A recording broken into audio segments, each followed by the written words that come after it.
up?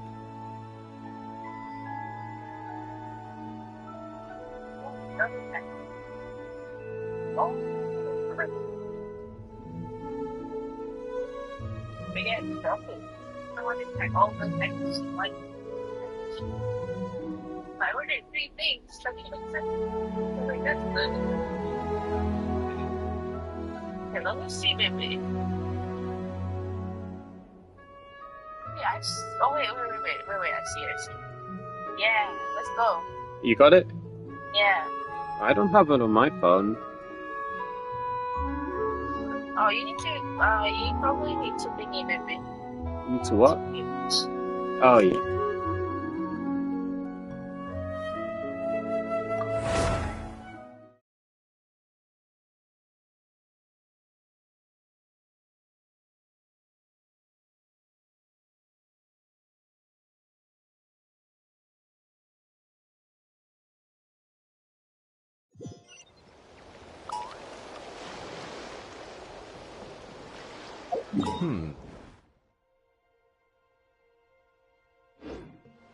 You?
Now for a little rest after breakfast.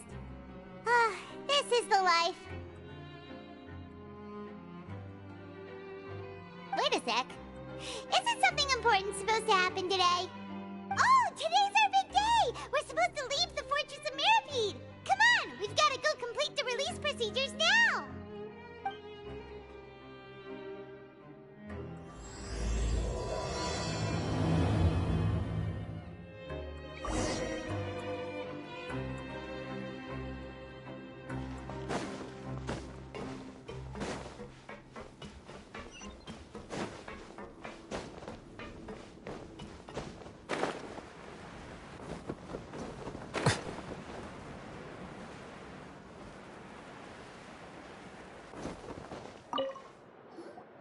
Please, sign here.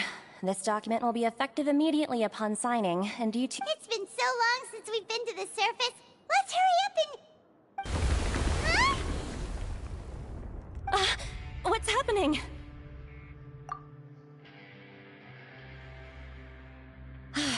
I'm fine, thanks. But I wonder what that tremor was just now. Let's go ask the Duke.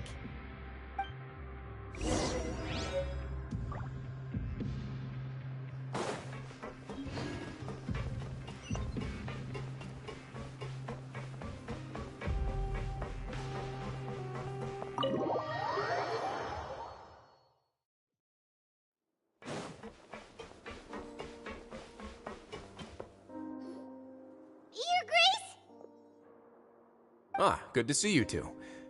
Is there something you wish to see me about?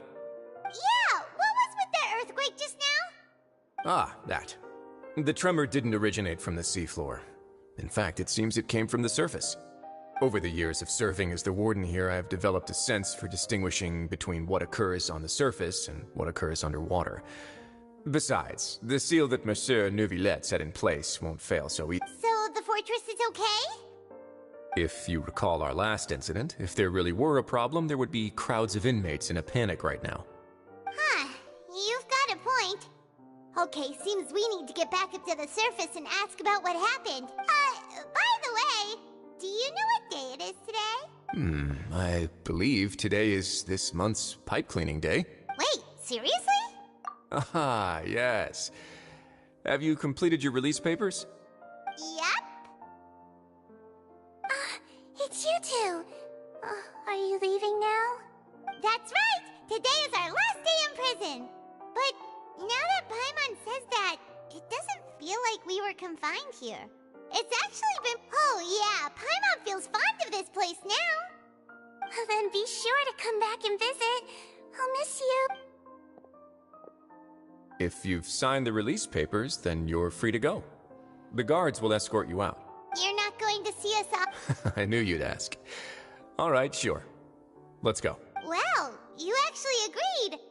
No worries, you must be busy. Paimon was just joking. Ah, so you do have a polite side, I see.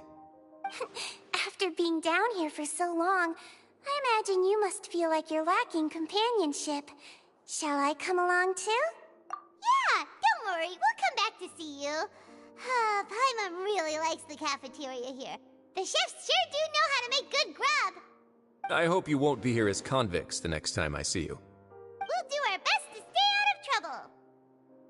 Well, it seems our work in the Fortress of Mirabine is finished. That's the end of another chapter in our journey. And since Nervalet was the one who asked us to come here, we should probably go report to him now. Next up, the Palais Mermonia. You're going to see Monsieur Nervalet? Please pass on our kind regards. I'm sure just your regards will do, no?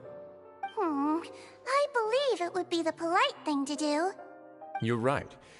I've heard the Palais has been terribly busy these days. Tell him that I hope he hasn't been overwhelmed by the recent string of troubles.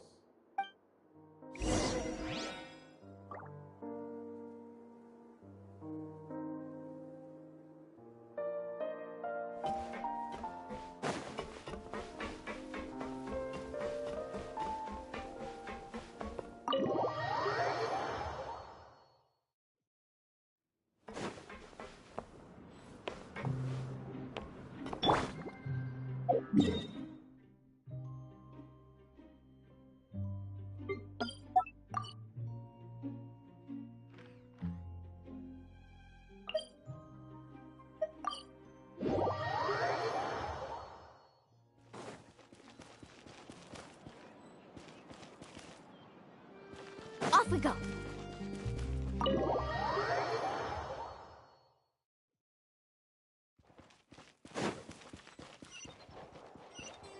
Faster. The Palais Mermonia sure is buzzing with activity today. Halt! Huh? Oh, it's you two. Apologies. Monsieur Neuvillette did say you'd be welcome at any time. Excuse me, would you mind helping me take a look at this report? I'll be right there. Sorry, I've got my hands full here. You can see yourselves in. Everyone's so busy. Seems a lot has been happening.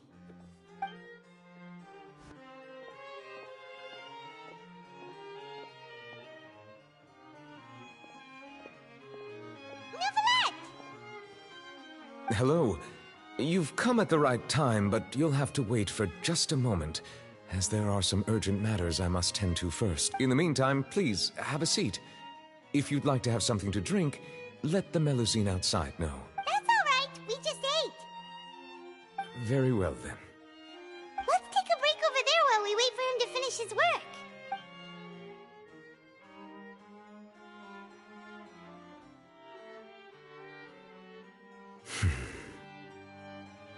All right.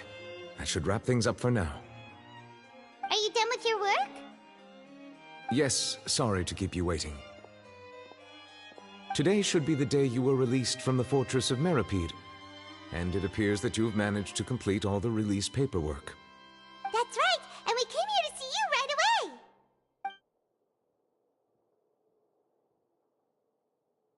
away! A massive whale. Do you have any idea what that might be? Judging from your description, that cannot have occurred in any ordinary waters, but rather something like the primordial sea. A whale of that size and shape cannot usually be found in the waters of Tivat. Therefore, we can only assume that Child is presently immersed. Immersed in primordial seawater? But how? And is he okay?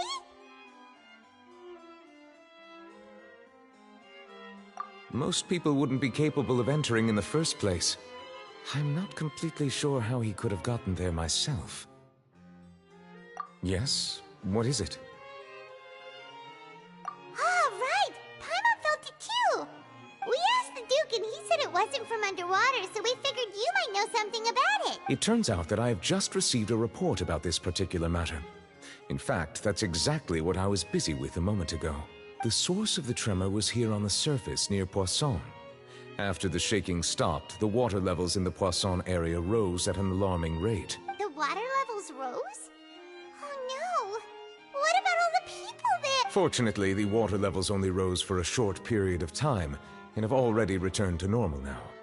However, I still have a bad feeling about the whole phenomenon. If the change in water levels is connected with the leaking primordial seawater, then the situation in Poisson may be much worse than it appears.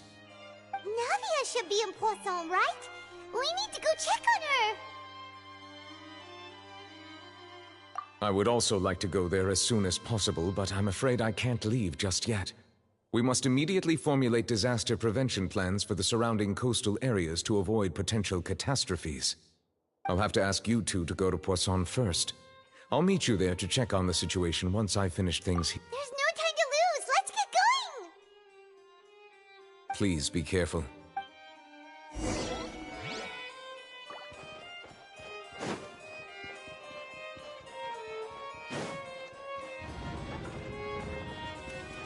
Carving waves!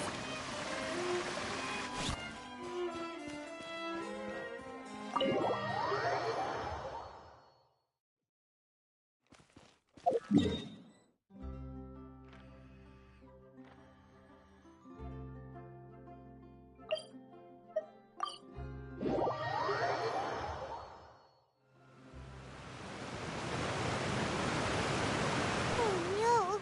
What happened here?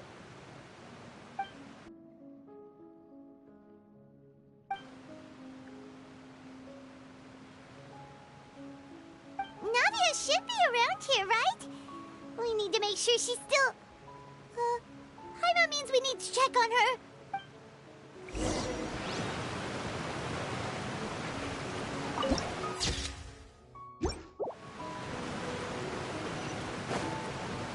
Fast!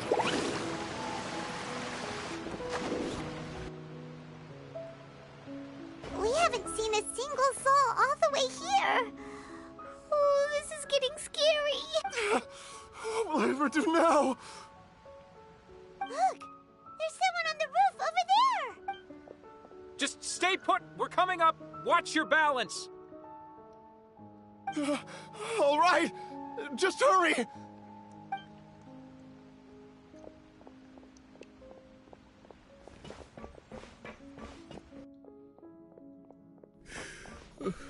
I'm not young anymore. How will I survive on my own? My Desiree! Oh, he looks pretty sad. My leg! My leg! How could this have happened? It hurts! Just hang in there. Help is on the way. You can hold my hand if it makes you feel better.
Carving way!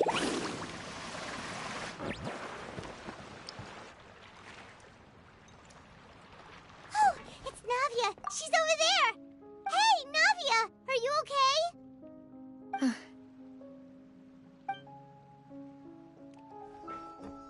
You're here. We heard there was a situation in Poisson, so we came as quickly as we could. Yes. As you can see, the water level suddenly rose. It caused quite the disturbance, in fact.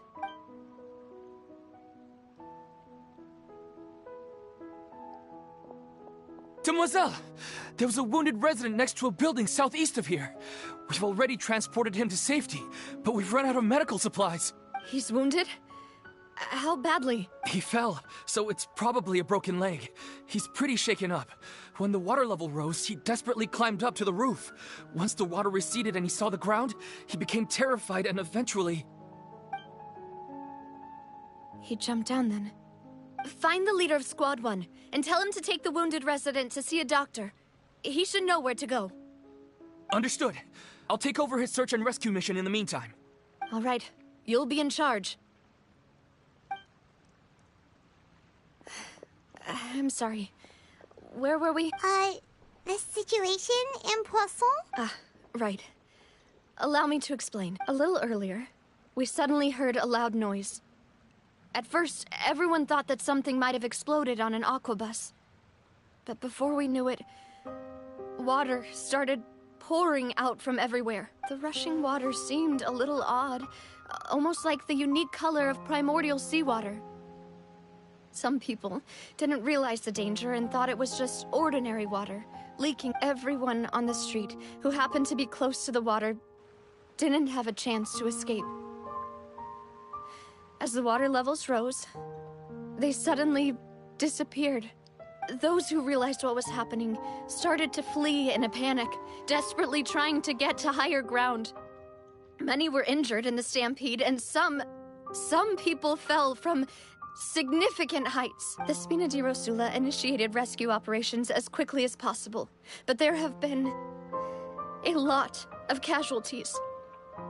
Fortunately, the water began to recede after some time, and the chaos came to an end. The water that flooded the area contained primordial seawater, so the lower levels of Poisson are still hazardous. To ensure everyone's safety, I've asked the people there to leave as soon as possible. No one knows if this could happen again. All we can do for now is try our best to help evacuate the residents. We still haven't completed the head count, but we'll have some numbers soon. How awful. And all of this just came out of nowhere. It was quite frightening indeed. I only wish that everything that just happened was a bad dream. Is there any way we can help, Navia? Thank you for being so willing to help in a moment of crisis like this. You don't know how much it means to me. I really can't express how grateful I am. Don't say that, Navia. That's what friends are for. Demoiselle! We've got a situation here! I'll be right there. Sorry, I need to go for now. And off she goes. Seems it might be a while before she can take a break.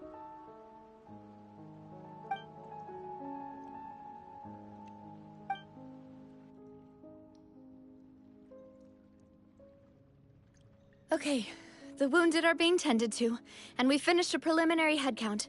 More support has just arrived, so I suppose I finally have a moment to focus on my own matters. Of course, we should remain ready for anything, and continue doing our best to rescue others.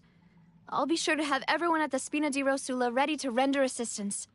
Traveler, Paimon, would you two accompany me to my father's grave for a moment? Huh? Right now? Thank you.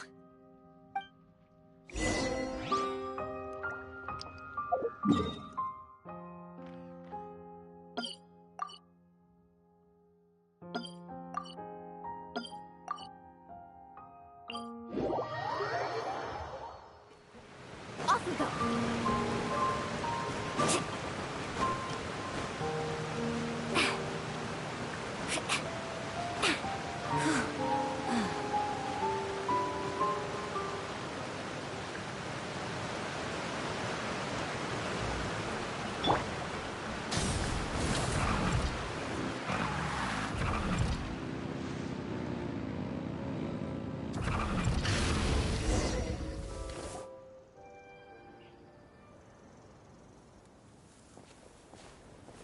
Not a lot of people here, huh? Well, given the time of day and the whole situation in Poisson, Paimon doesn't think there'd be a ton of people here visiting graves. Right.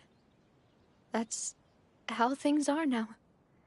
The living are so exhausted that they've no strength to spare any words for the dead. Navia?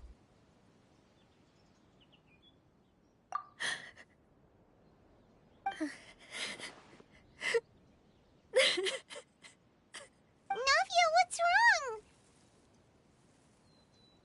Sorry. I just... Malus and Silver. They won't ever come back here again. What should I do, Papa? Huh? What happened to them?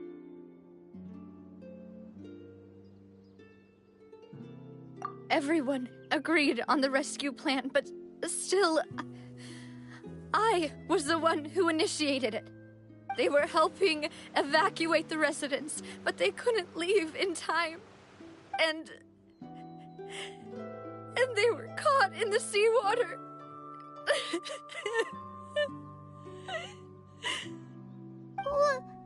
What should we do? I've known them for so long. And I know they weren't afraid. But I could at least hold a funeral for my father. And I know where he rests. But as for Malus and Silver, they're just gone. I just can't.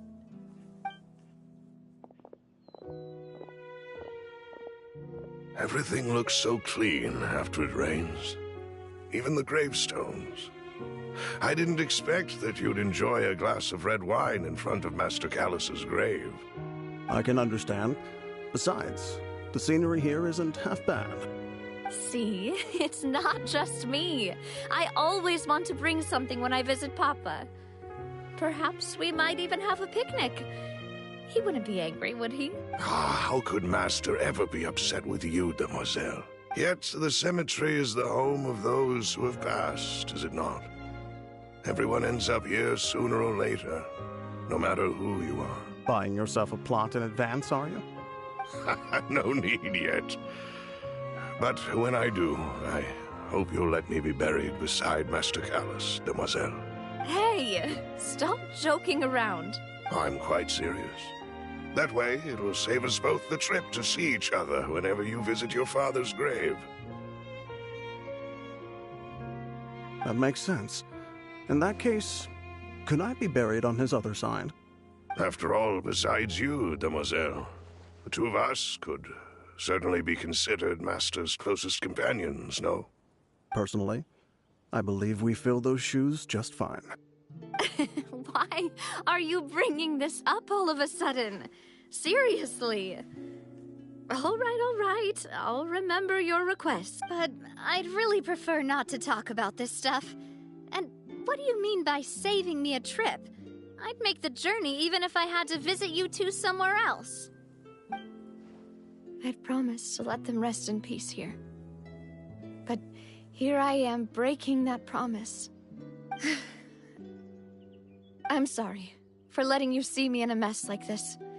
I don't usually cry, really. Paimon doesn't know how to help you feel better. But, well, she understands how you feel. I had always thought I could make my wishes come true. But now that I think about it, that never solely relied on me. Many things can only be accomplished with someone else's help. Malus and Silver have helped me so much. But by contrast, I could do nothing for them. I'm so sorry. You can spend as much time as you need here, Navia. We'll stay with you. Thank you. Right now, you don't know how much that means. By the way, you can have a look at this. It's a list of victims from the incident that took place here. Obena, Khan, Burnett, Giverny, Francine, Karina, Daisy Ray, Joinville, Julianne, Esson, as well as Malus and Silver. So, everyone else is safe. But still... It's okay. I know what you're thinking.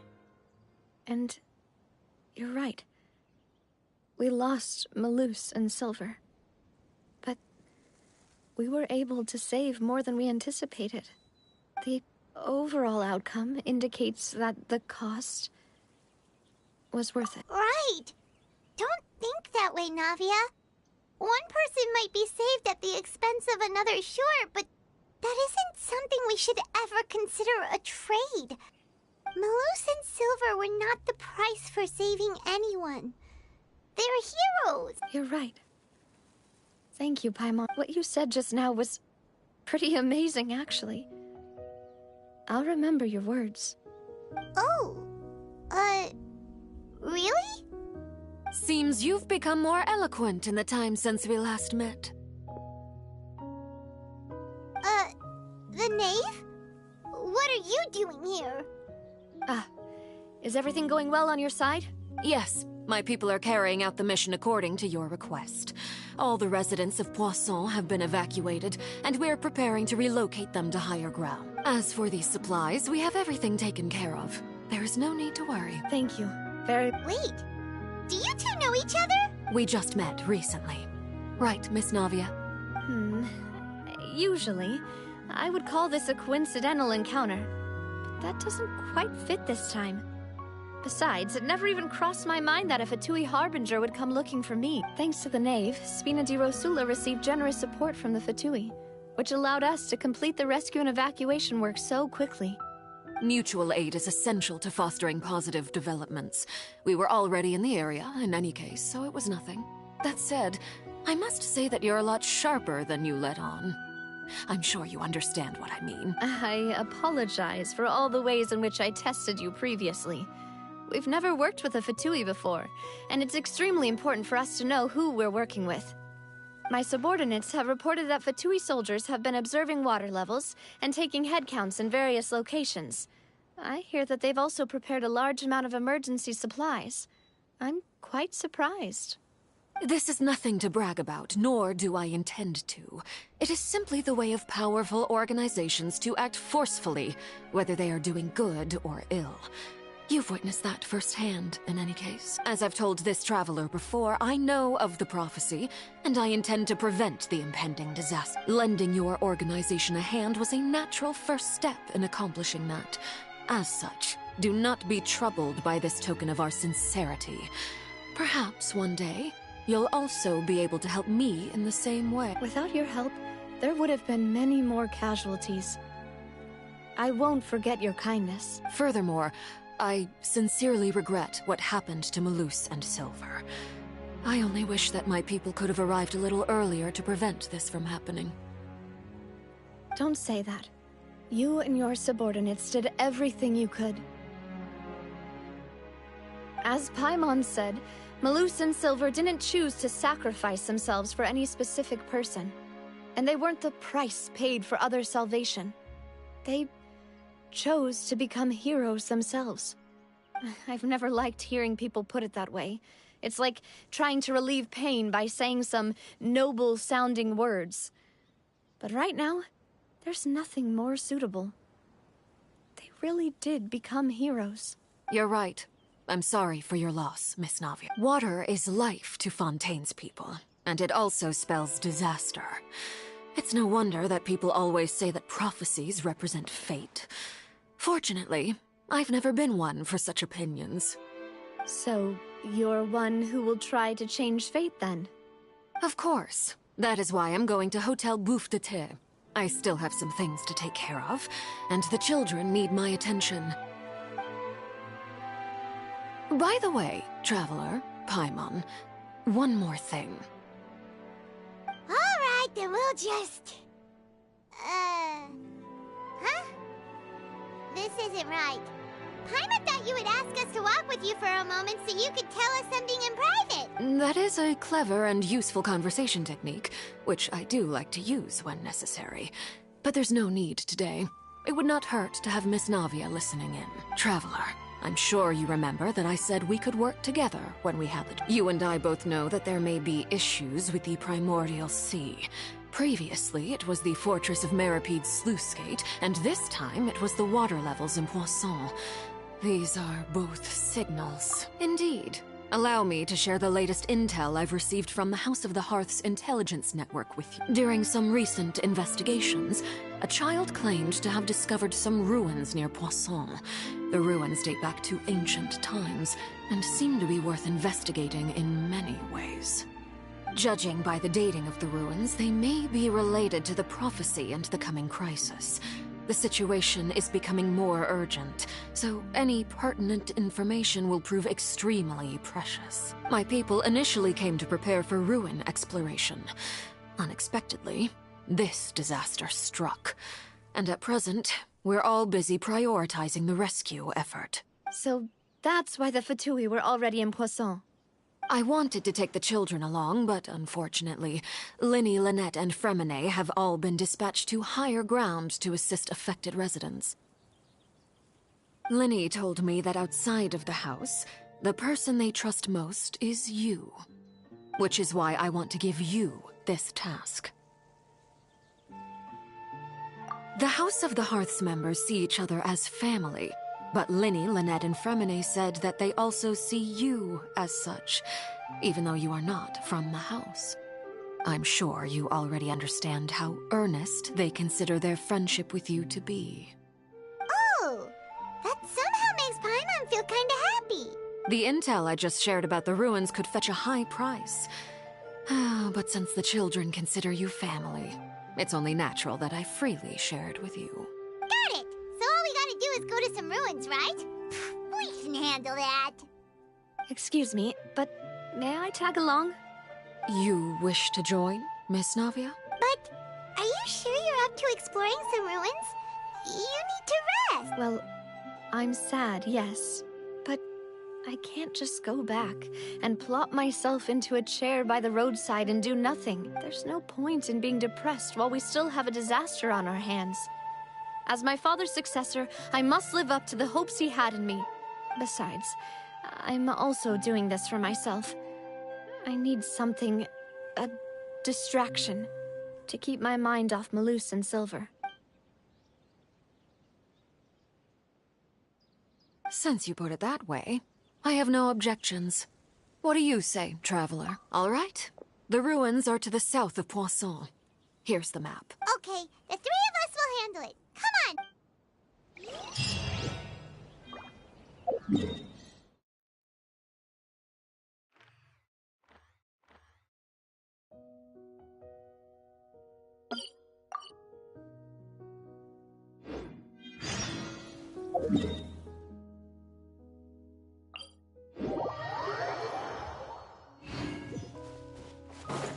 Burn it down!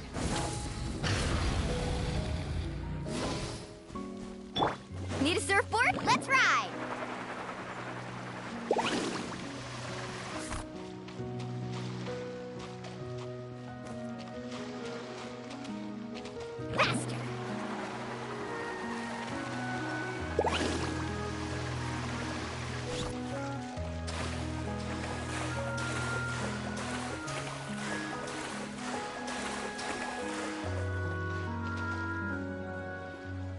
So, are these the ruins the knave was talking about?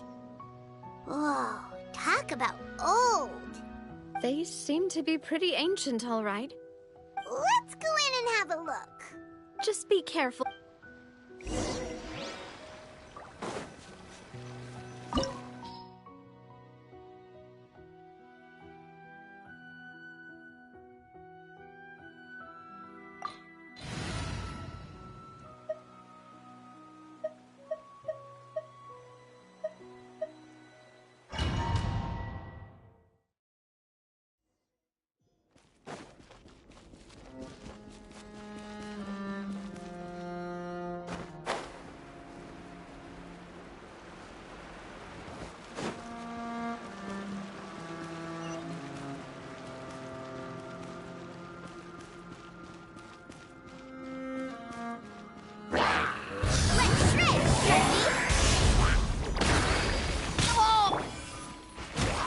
Bow your head.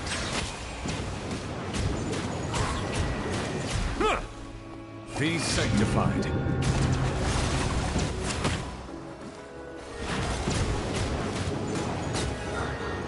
Nada Kundala.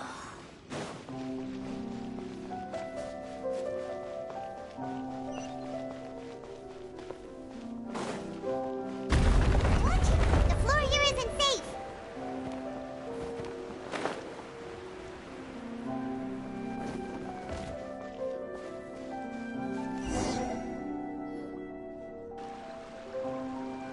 This place has also been contaminated by primordial seawater. Yeah. And a lot of it, too. A Fontanian would most likely dissolve the moment they fell in. Right! You can't go down if there's primordial seawater. It's too dangerous, and it won't be any help for you to... don't get my mind wrong. We're not saying you're useless. It's just that... No, you're right. I can't do anything in this situation. I'll leave this to you.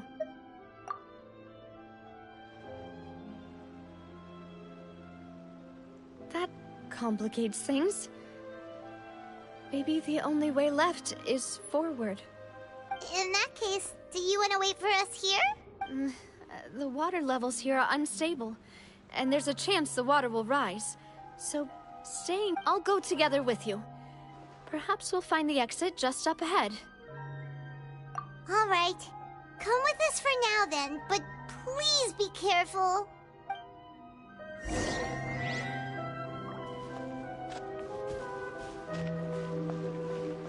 Oh no, it's a dead end! Let's try climbing over from the side.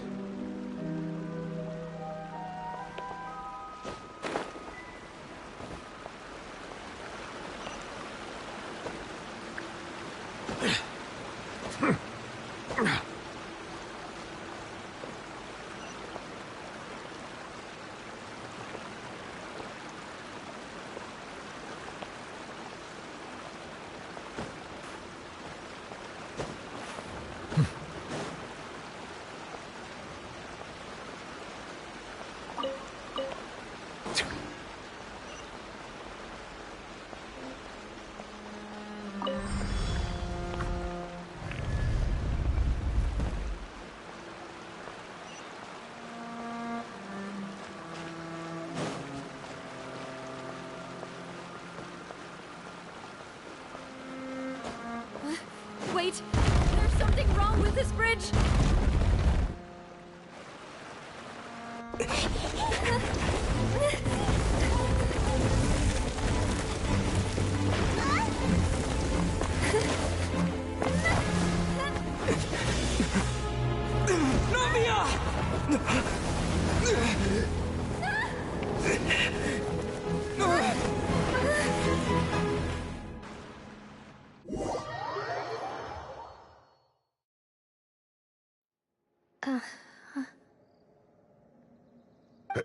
Demoiselle?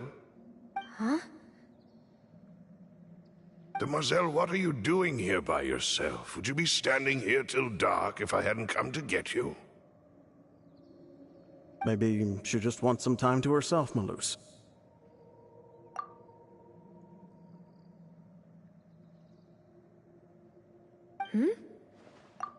Oh, was I sleeping?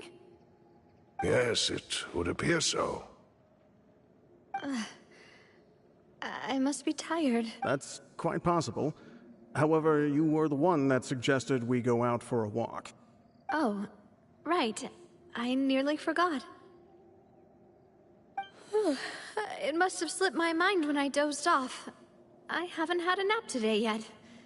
This is a familiar feeling, yet something's a little strange.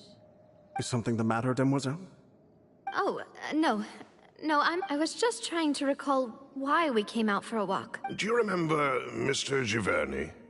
He'd requested our help before with foreign merchants who had a debt dispute with him, and we'd resolved the matter. We were headed to see how things were going with him at the moment. Ah, right.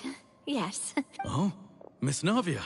Ah, Mr. Malus, and Mr. Silver, too.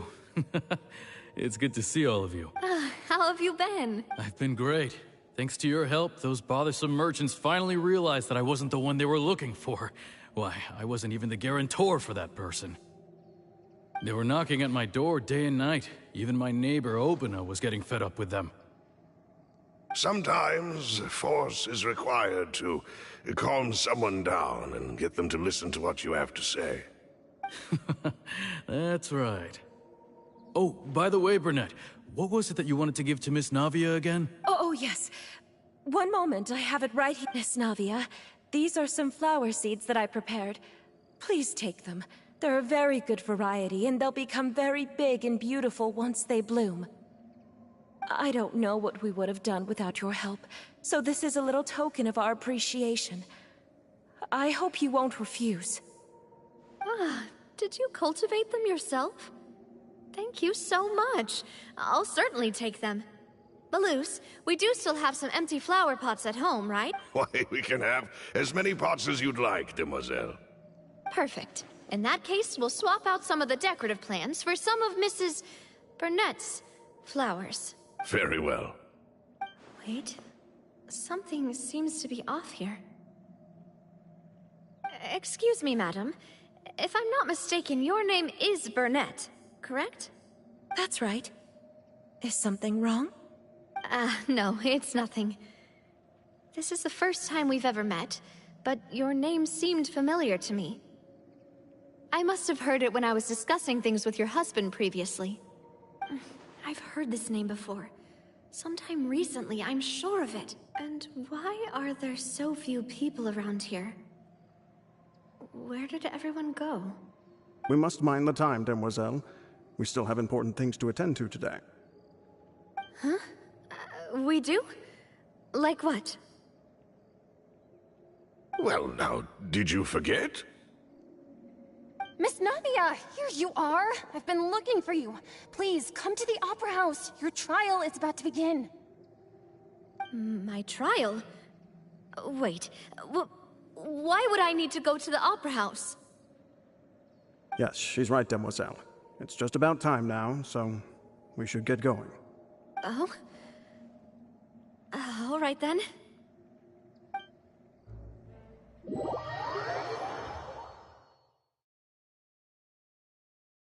Look, it's Navia! She's here! And her two attendants are with her. Goodness, everyone's finally here. There sure are a lot of people here to see the trial. And they all seem to be oddly excited about something. I even know some of these people. Karina, Desiree, Joyville, Jolien, Essen. Why are so many people here? And why do I have no recollection of this case? And as for the judge... huh? Where's Monsieur Neuvillette? Please sit in the defendant's seat. Don't worry, Silver and I shall accompany you. All right. But are you sure you can stand behind me? Typically, it wouldn't be allowed, but today is an exception. Hey, what kind of place do they think this is? Come on, do they have any idea what they're doing? Seriously. Enough with the whispering! Could someone please tell me where Monsieur Neuvillette is? And why I'm standing trial? My dear Miss Navia, have you not yet realized what you've done?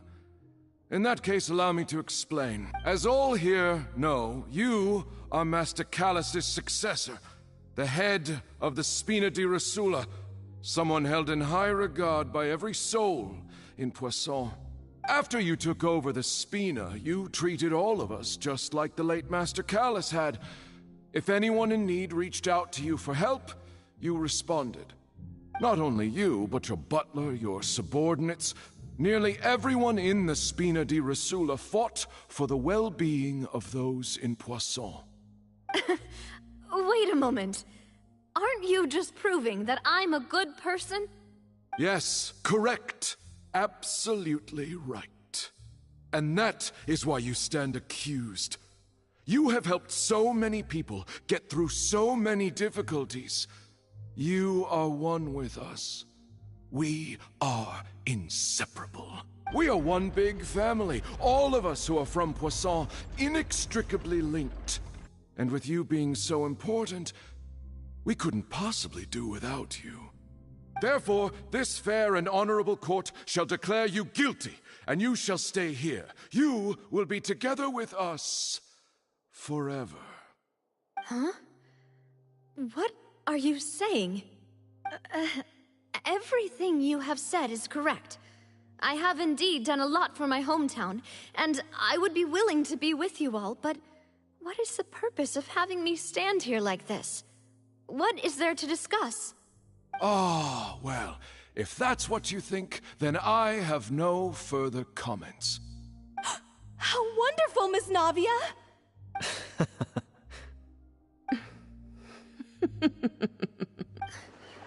I know all these people. Why are they laughing? I seem to remember now. Yes, I get it. This trial is... Wait just a moment. This isn't right! Malus? What was that, Mr. Malus? Our conclusion is very clear and unanimous. Let the court judge her now. She's guilty! Stay here, Navia! You're one of us! Demoiselle, don't admit guilt. This trial means to keep you here forever. I wish to exercise my right to defend Our Lady.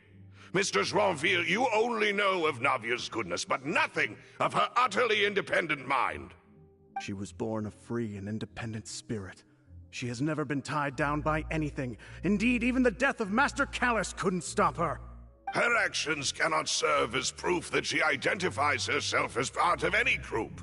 She merely acted as an individual, extending her hand to help others. Please do not mistake her actions as being otherwise. Really? As an individual, you say? Don't forget, we are all Fontanians here. This is the nation of justice, the nation of Hydro. Even if Miss Navia only voluntarily rendered her assistance, that doesn't change the fact that her beautiful soul must return to everyone. Water accepts all, blends with all. It will surely accept her kindness. Everything is measured here in the nation of Hydro, and in the end, everyone shall meld together. Thus, when a unanimous opinion emerges, that opinion represents justice. Now I speak for everyone. Our opinion is consistent. Navia should stay. We and Navia are one. And you would call this justice? You are merely jealous that Demoiselle still has a chance to exist as an individual. Have you forgotten how much you all once longed to become individuals, to become independent? Do you mean to defy our justice? If your justice is flawed, then why should we acknowledge it? As you said, we can also have our own justice. Silver and I shall defend Demoiselle. And that is how we will enforce justice. Ugh, my head... It hurts. Demoiselle. Silver, it hurts. My head is spinning. All I can see is stars swirling in front of me. I remember now. Everything that seemed odd from the very beginning. Karina, Desiree, Joyville, Jolien, Essen, and Mr. Giverny and Mrs. Burnett, who we met earlier. Even Malus and Silver. I don't want to admit it, but they're all dead. Don't be afraid, and don't admit guilt. We will protect you to the very end. Absurd! Who are you to say that she cannot be judged? We are the majority, and in the nation of trials, the majority is absolute justice. We are the will of all. Don't let them escape! We shall keep Navia here with us! Mr. Malus and Mr. Silver, must you be so stubborn? How could the two of you possibly hope to stand against the collective? Do not resist. This judgment is fair and just. Navia belongs to us. After all that happened, she should not be left alone in Poisson. What are you saying? No more excuses! He says we're jealous. Jealous? How could she possibly be an independent individual? What's with these people? Who's jealous of her? She belongs to us! Miss Navia, she... Silence! That's...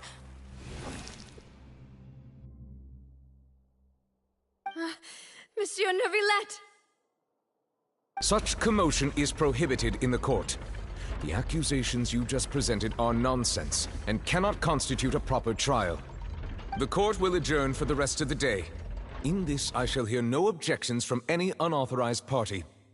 Our thanks, Monsieur Neuvillette. Please leave with me, Miss Navia, while there is still time. But... Go on now, Demoiselle. This is your only chance to leave this place. What, can't bear to leave us behind or something? Malus. My apologies.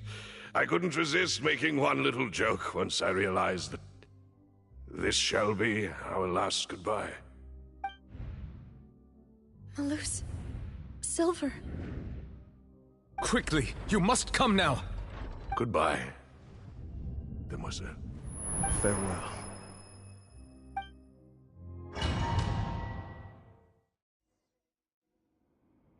No, wait! Just a second!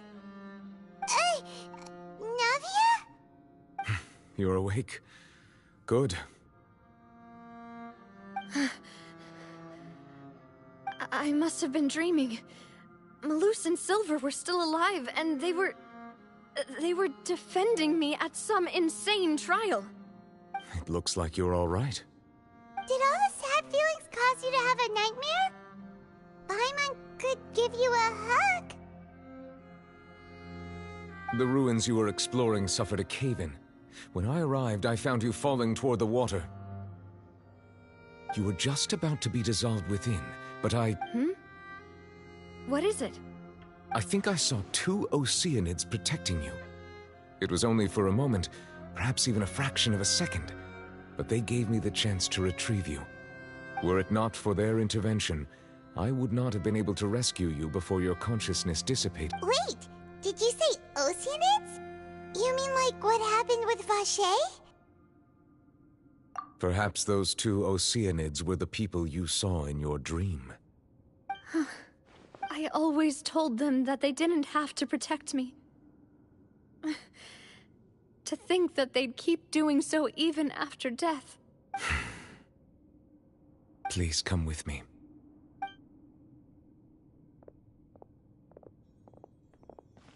Neuvillette, are you okay? Hmm? Oh, I am quite all right. Perhaps there's something we could chat? Why do you look so stiff all of a sudden? Oh, Paimon knows. You're the type who feels awkward when there's nothing to talk about, right? I merely thought that we should give Navia some time to herself. Huh? Why didn't you just say so then? Don't you think it's even more awkward to call us over like this and then have nothing to talk about? I suppose so. Ah, Sigewinne. I hope all is well with her these days. Her work in the Fortress of Meropide has not been too much for her, has it? No way! Don't worry. She's doing fine down there. She's an amazing head nurse. I see. Well, that is good. I have always worried that Sigewinne would need a lot of time to understand the world of humanity, just as I have. Oh, and the Duke also says hi! Even though Sigewinne made him do that. He hopes that you haven't been overwhelmed by all that's happened lately. Thank you. I have indeed been busy letely, and I also hope that everything is going well in the Fortress of Meropide. He still doesn't know what to talk about. Let's chat about something else then.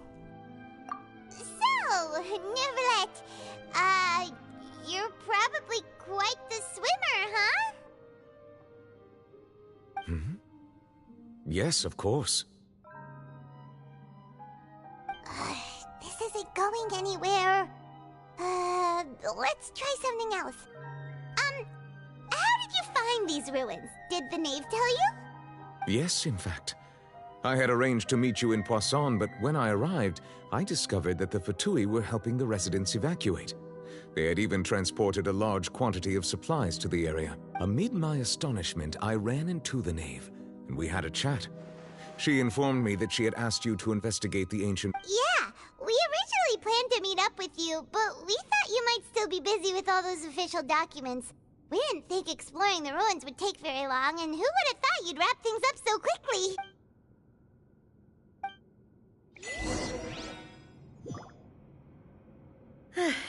I'm sorry to have kept you all waiting like that. I'm feeling much better now. I guess we should get going again. Will you come with us, Monsieur Neuvillette? Yes, if you wouldn't mind my company.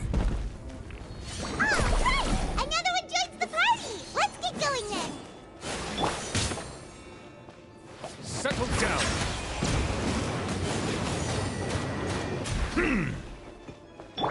Pyroclastic surge!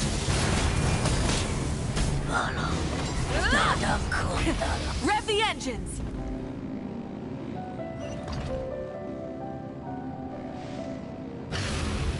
Oh no, another unstable path. Watch your step.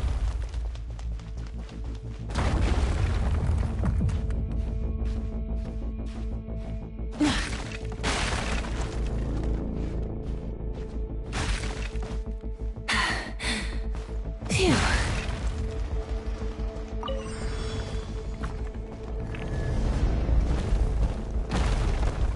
Watch out! There are rocks falling over here!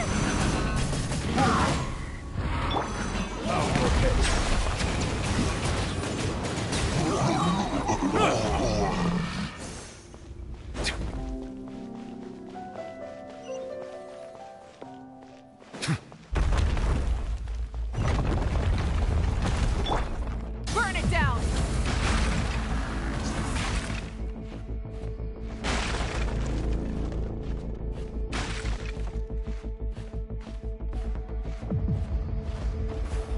It seems we're almost at the top. Keep it up!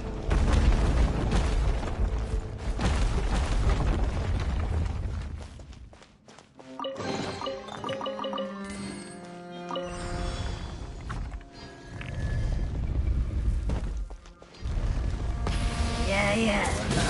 You can. Settle down! The tides beckon.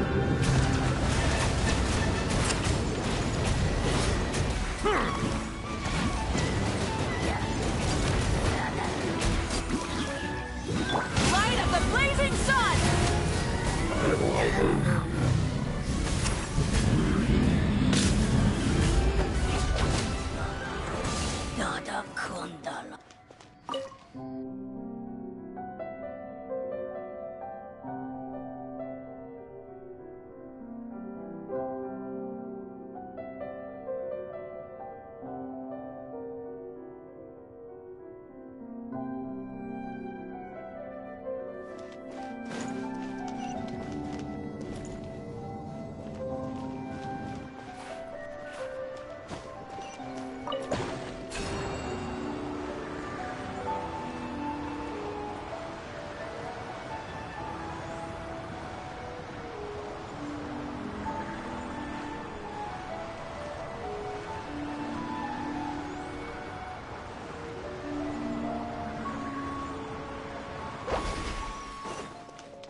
Looks like we've reached the end. This is the place. There should not be any other hidden spaces in the vicinity. The path sure had some twists and turns, but it turns out that this place isn't actually that big.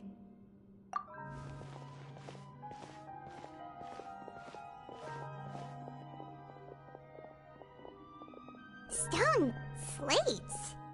It seems like they were put here as an offering.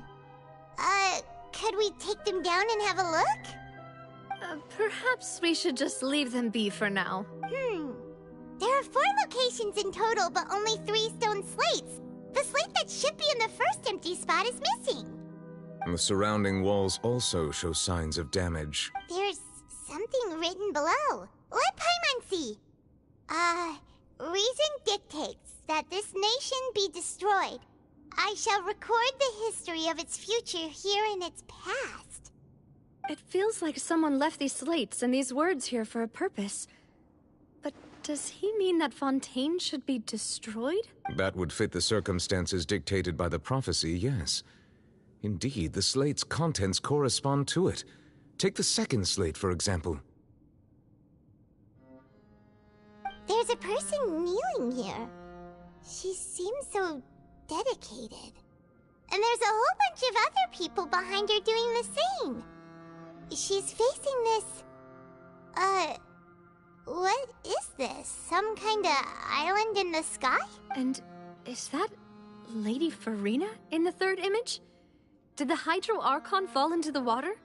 And is that a ring of people around her? Paimon doesn't quite get it. Are they all in the water? The fourth image. I know this one. This exactly matches the content of the prophecy. The people will all be dissolved into the waters, and only the Hydro Archon will remain, weeping on her throne.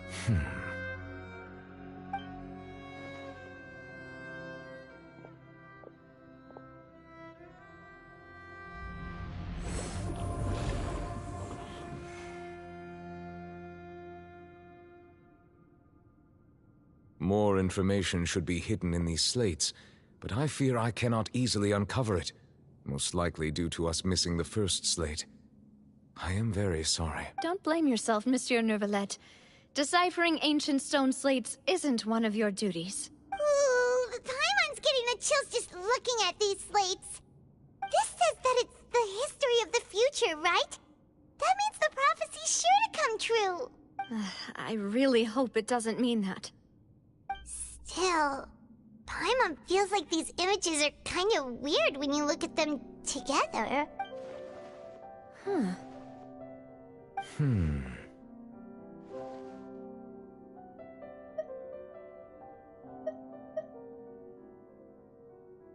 That's right! If the images are in chronological order, shouldn't the fourth, the waters drowning Fontaine, come before the third, where the Hydro Archon herself falls into the water? And yet the order is reversed here.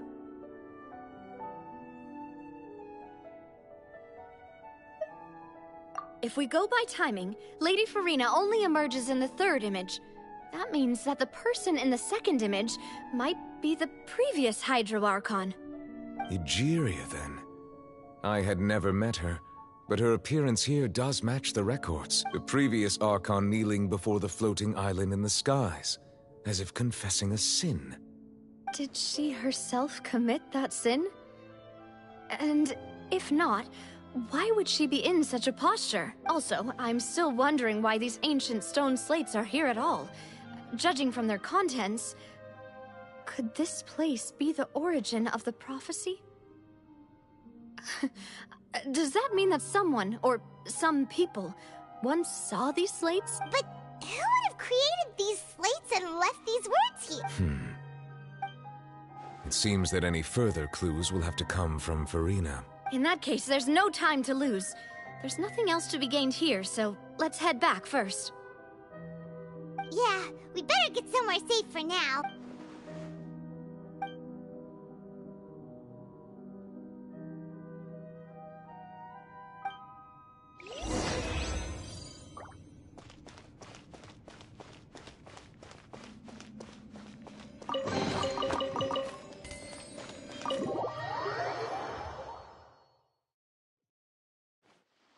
let's split up here. I'm going to check on what's happening with the Spina.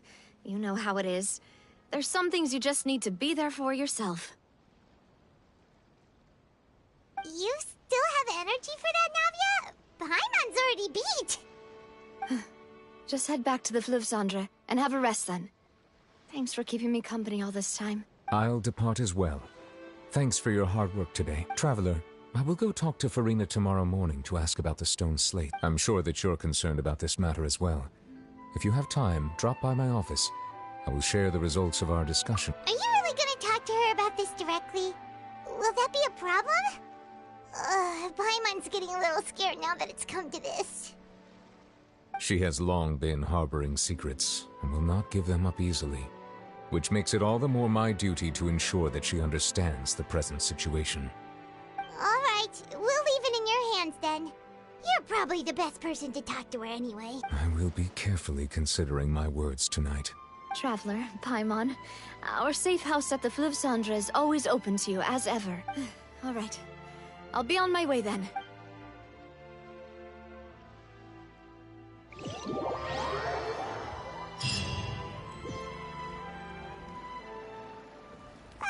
We're finally back! Welcome back. We've got a special menu prepared for you. Yay! And there's good food too! Navi, no, the boss is the best. Ooh, desserts! Nice, these are all Paimon's!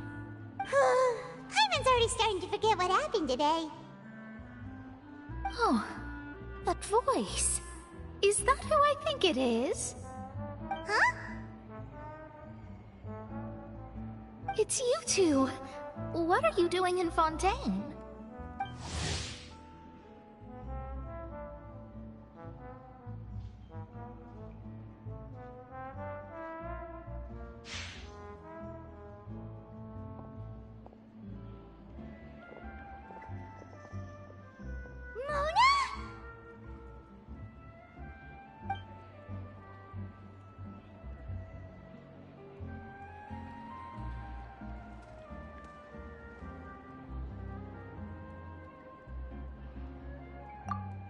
Seriously, nobody just uses a scry glass whenever they've got time to just see who they'll meet on the road. Still, we didn't expect to see you here. Wait, you're not a Fontanian, are you, Mona? Well, I have some business to attend to here, so I booked a hotel in the city. I was just out for a stroll when I bumped into you. Quite unexpectedly, if I might add. Why did you think I was from Fontaine, though? Is that because Magistus doesn't sound much like a Mondstatter surname? Yeah, let's go with that. Well, I used to have my own surname, which was, well, some other thing. Either way, the old hag told me when she took me as her disciple that the first step to being a great astrologist's pupil was to change that name. There was nothing for it, really. She really is amazing at astrology, so I changed my name to what it is now according to her wishes. To my surprise, however, Magistus is not the name of some ancient house or clan. It isn't? Nope. Although it is used by us in place of surnames, it generally just means great. Wow! Imagine including a boast in your name. Wait, are you gonna have to put that into your genealogy as well? I reckon so. In any case, I'd give my disciple a name like this as well, if I were to take one. Astromancer Barbeloth Trismegistus. Whoa, that's a long one. Does it also mean great or something? My name means Mona the Great Astrologist. As for the old hag, hers is, in plain speech, the thrice-as-great Scholar of the Stars. Just take it as a title specific to astrologists. Thrice as great? That's so petty. I know, right? That's just how she is. She used to call herself Magistus, actually, but when she took me in, she changed her name to Trismegistus. Talk about excessive. Magistus is thus the calling card of our school, so to speak, which makes it about the same as a surname. It's all right if you don't get it. You can look into it further should you need to study astrology more deeply. That sounds terrible! Ugh. But anyway, you're not Fontanian, are you, Mona? You're from Mondstadt, right? Well, I was born in Mondstadt, yes. My parents migrated to Dorman Port, and I traveled with the old hag for a while, after which I settled down in Mondstadt City. Oh, that's a good thing then. At least we know you won't be dissolved by Fontaine's waters. Speaking of that, I'm sure you're aware that a bunch of things have happened here in Fontaine, right? I know you're not a local, but I'd avoid getting too close to any water that looks strange all the same. There's something ominous about it. Well, the water, I mean. That was the main reason, yes. Just a while back, the Steambird invited me to take part in a panel and speak about the circulation of the prophecy as an astrologist. The invitation was sent quite early on. I don't think anyone expected Fontaine to be in this much trouble. What do you make of that prophecy, Mona? Just tell us what you think as an astrologist. Your word would go a long way to make things more certain and less scary. What I can tell you is that I'm an astrologist, and that this prophecy concerns the fate of Fontaine, even that of all Tevat. Ascertaining this is akin to reading the fortune of the whole world. I'm afraid that this is not something that just anyone can do. If I could do it, you would no longer call me an astrologist, but a visionary. But on the flip side, the prophecy is so huge and powerful that it must surely come from a powerful visionary. Its contents involve the fate of the world. Disregarding it would be a mistake. A visionary? Sounds really powerful and all, but does such a person really exist? Of course. The old hag could do it, and I'd bet there are others amongst those Hexenzirkel colleagues of hers who could do something similar. Huh? Are you sure? All right, I'll help you. It isn't often that I see you with such a serious look on your face. I'll tell you once I hear back from her. Thanks, Mona! You're amazing as always! Oh, well, this... That's the greatest of astrologists for you! Of all the people we know, you know the stars the... Indeed. Oh, sorry. I came to see what all the commotion was about. If there's anything you need, do not hesitate to inform the Spina di Rosula. Oh, whoops. Guess we were getting a little too carried away there. Well, I'll go tend to my own business now. If I receive any news, I'll be sure to come find you two again. And there she goes, quick as rushing water. And here we are with the Spina guy giving us suspicious looks. If Paimon hadn't spoken for you, it'd be you getting all the weird looks. The things Paimon does for you. That's more like it.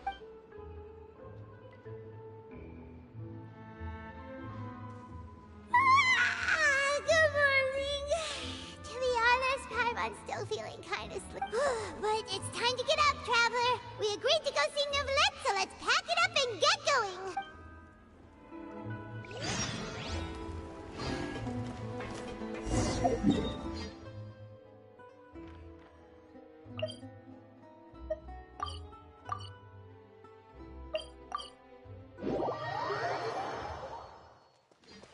Full throttle!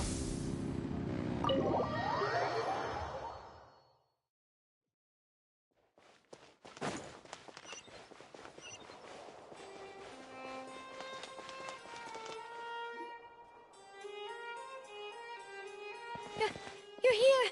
Finally! Is something wrong? Monsieur Neuvillette and Lady Farina, they seem to have gotten into a dispute. Please go see for yourself.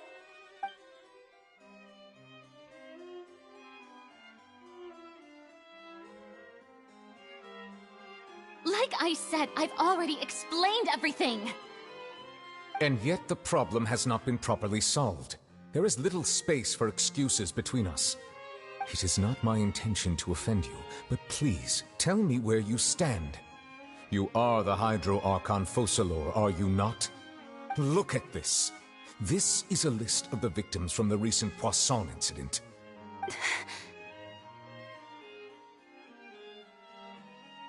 You mean... We did not arrive in time to avert this disaster, and I will not have it happen again. I will say this once more. You must tell me everything you know. Yesterday, I found 3 stone slates in some ancient ruins near Poisson. Do you know anything about those? Seriously? You're questioning me like this is a court case now. I don't know anything about that. But you found them in some ancient ruins, you say? That's correct, which is why I came to ask you some questions. There should have been 4 slates, but one of them was missing. The other 3 featured different images that seemed to correlate to the prophecy. The prophecy? The second of these slates depicts the previous Hydro Archon Egeria kneeling before a floating island in the sky, as if confessing something. Do you know nothing of this either? I don't. I've never seen such slates. I'll ask you again. Do you really have no information regarding the previous Archon? My deciphering of the slates indicates that the Hydro Archon Egeria once had to confess to, or apologize for, a certain sin. If anyone would know about it, it should be you. All gods don't have the same secrets, you know. She was herself and I'm me. Is it really so strange that I know nothing? I understand your concerns, but I'm sorry. I just don't have anything to tell you. Forgive me for saying this now, Lady Farina, but I have long known of your various secret investigations into certain matters. There are several indications that you have been investigating the prophecy on the sly. This is not strange in itself, considering that you are the Hydro Archon. But it is strange that you should also claim to not know any of Egeria's secrets, as well as do nothing following your inquiries. You have never been as superficial as you have presented yourself to be, nor are you a fool. And yet, your behavior is very inconsistent.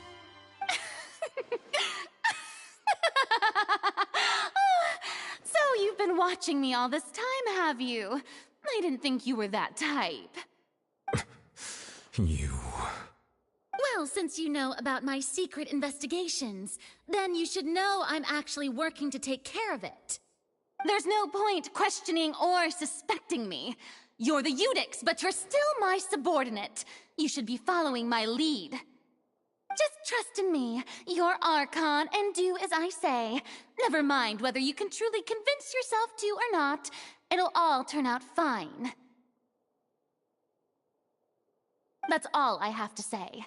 We do not discuss this matter again. Oh, the opera's about to start. Toodles!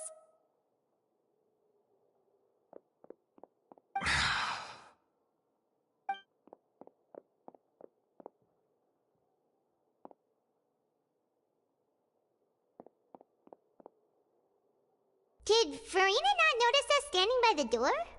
Wonder what's up with her. She was smiling.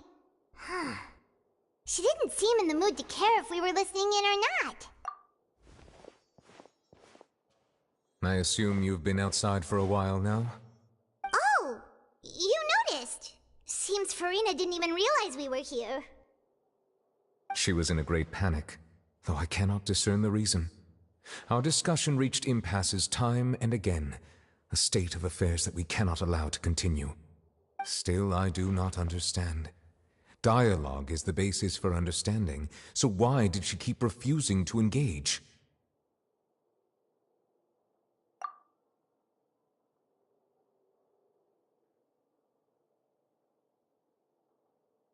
Everyone in her inner circle has noticed that she is hiding some secret.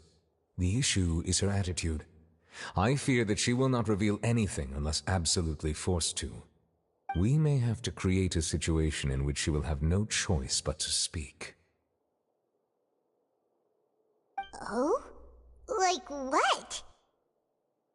Normally, people will only reveal the truth when standing trial. Perhaps we must have the Hydro Archon experience just such a scenario. But Farina's seen so many trials, and she's really good at dodging questions. How do we make sure that she won't just slip away at the first chance she gets? We will need to consider this thoroughly, join forces with various parties, and then do what we can. If at all possible, I would prefer to recuse myself from this affair, but we must prevent the prophecy from coming to pass. This may be cruel to her, but all Fontaine is in crisis. The information a god possesses is too precious, and so we must take a chance. But who will lend us their aid to do such a thing?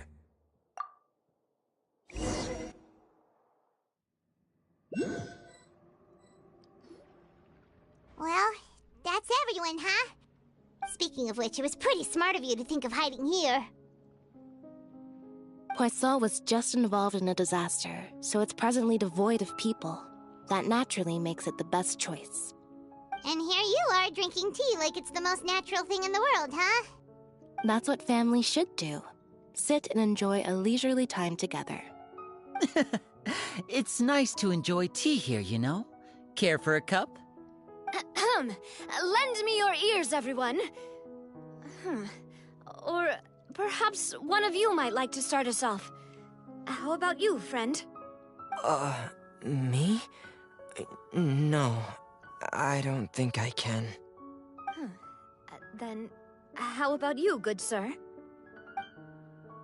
I fear that I will cause the mood on this boat to become as somber as it is in court. Well then, I guess we're lucky we've got a local like me to organize things. Wonderful, the spotlight at last. I guess I'll be facilitating things from here. That was a little long-winded, don't you think? Oh, you might be right. Anyway, to cut to the chase, our friend here, the Traveler, has brought us together to discuss something. As for what that is, well, let's start by saying that we'll be pooling our efforts together to create a series of traps. Oh, how intriguing. Well, it's just an expression, really. One that I just learned from Chlorand, and used on the spot. So, let's invite her to explain in detail. A round of applause, please.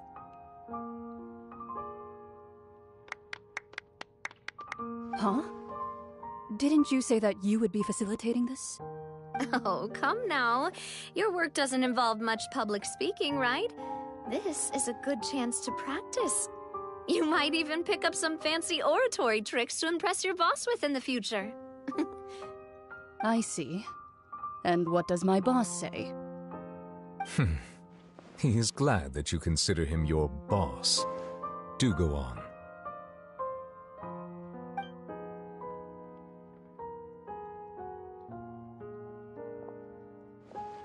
In that case, do any of you have experience hunting? Not that I recall. Fremine and I once used a wooden stick in a basket to catch wild rabbits when we were younger. As for Lynette, oh, right. You were sick that day, weren't you? I've also gone diving to catch some fish before. Does that count? I'm afraid not. You may or may not have heard, but Fontaine once played host to a group known as the Marechaussee Hunters. Though that was their name, they did not hunt animals, but rather various monsters left behind by the ancient dynasty of King Remus. Today, Fontaine's monster population has already thinned greatly, so the hunters have blended back into society, taking up arms in other lines of work. They even left a unique methodology of hunting in their wake. A trap comprises of the following components: bait, a trigger, and a containment device. Sometimes a lethal implement will also be necessary to deal with the prey. So, if we were to build a trap together, right now, what would you choose to build it with? For me, I would prefer something basket-shaped. Pigeons and rabbits will see the bait and naturally enter the snare.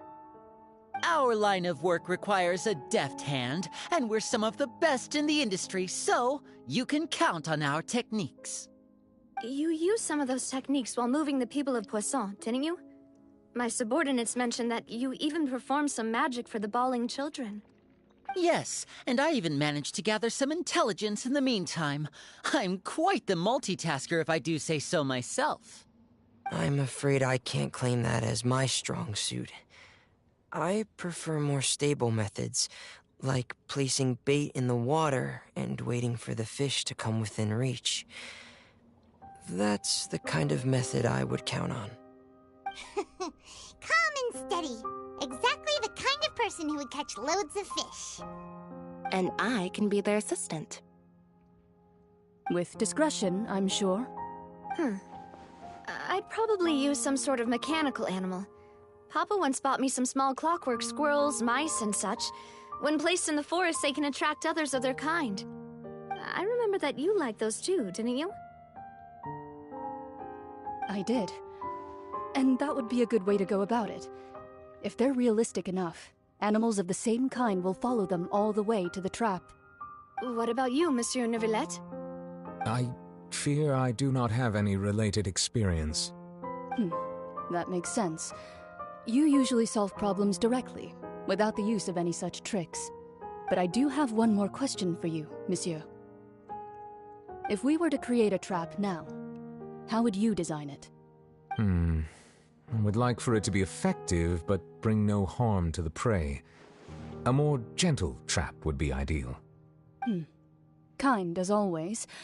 However, our intention doesn't necessarily change the containment device and the type of implement we need. If we wanted to kill the prey in one strike, we would need a powerful implement. However, that also goes for prey that must be captured and safely contained. Wait, why's that? Only a hunter who's a true expert at subduing their prey can snare it without harming it. The line that divides life and death is often exceedingly thin. So are we going hunting together? We hadn't thought of seeing ourselves as hunters. It kinda works, but maybe it's still not the best metaphor. If our means of capturing and dealing with our prey is to put them on trial, then the hunting metaphor is actually quite accurate. But we shall require much more courage than any hunter to judge a god, a being whose seat is an exalted throne. Oh, so that's what's going on. Sounds very interesting.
It's been a tough few days, hasn't it?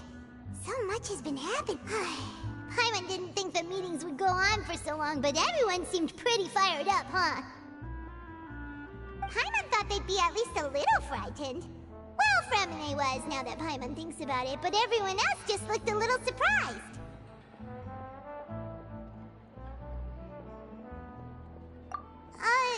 Well... It's hard to say. Paimon doesn't have any experience with this sort of thing. But with you around, Paimon sure will do great. After all, you're the most reliable person in the world, aren't you? Huh?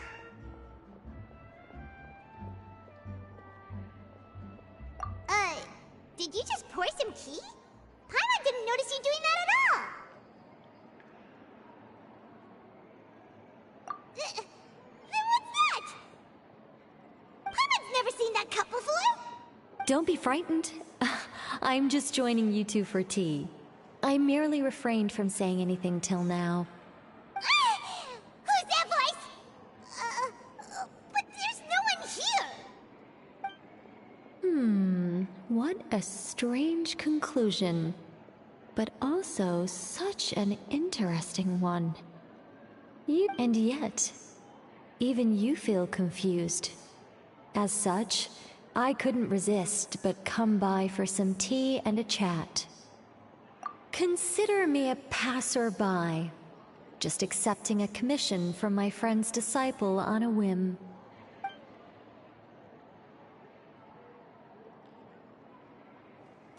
Precisely. Call me in, a mage who wanders the world. At least, that's how my friends have suggested I introduce myself. The prophecy. Yes, what has been prophesized will be fulfilled. You may view such things as the history of... What? Then is there any way we can stop it? People call such things fate, and it is written in the stars. It cannot so easily be altered. Ah, so you've caught on. Just as prophecies are usually only the future as seen from the perspectives of the gods, could things be happening in hidden corners, where the gods' gaze does not fall? Are the things that you shall see different from the fate that the gods perceive? What is she talking about? It all sounds really impressive and important and stuff, but it also sounds kinda scary.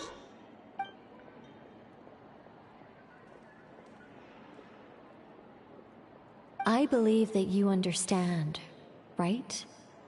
Some things are insignificant, but others, you must reach out to change. Ultimately, fate shall serve as your only guide, no matter what will happen in Tevat's future. All you need to do is to play your part. This was good tea, by the way. Thank you for your hospitality. Well, that'll be all for today. The voice. It's gone.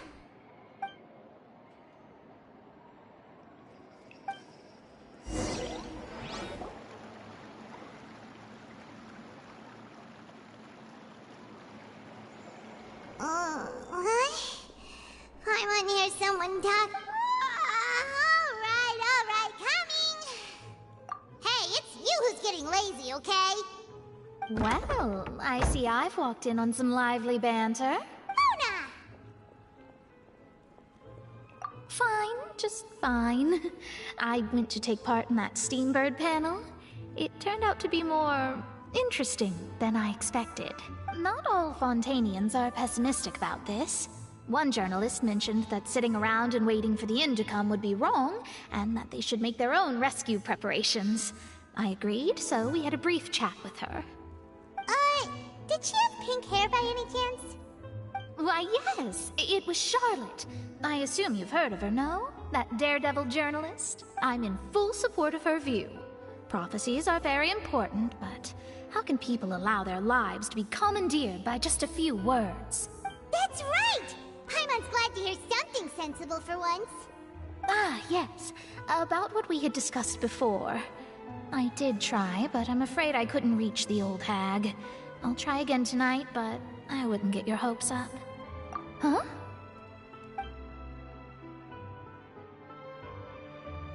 Goodness gracious. Are you serious? She said that even the god's gaze has blind spots. Pretty bold if you ask Paimon. Most people would believe the gods to be all-knowing, right? The Hexen Circle members are certainly anything but ordinary. As for the mage named N, the old hag has mentioned her a few times. She said that N's sense of direction is incredible, and that she loves guiding those who are lost. But I've never met her, and if she were still alive, she'd be... well, suffice it to say that the hag's at least a few hundred now, and N's been around for longer than that. Whoa. The Hex and Zirkel sounds like a scary group. But they must really stay in shape to live so long. Their abilities alone are pretty terrifying. If she came to see you personally, then the problem you're facing must truly be of great importance. Well, it's not like Paimon could understand anything she said. Yes, she was quite cryptic, but I suspect she means that there is still a way to turn things around. She didn't say when or what that would be, though, so... Perhaps it is something that you cannot know right now.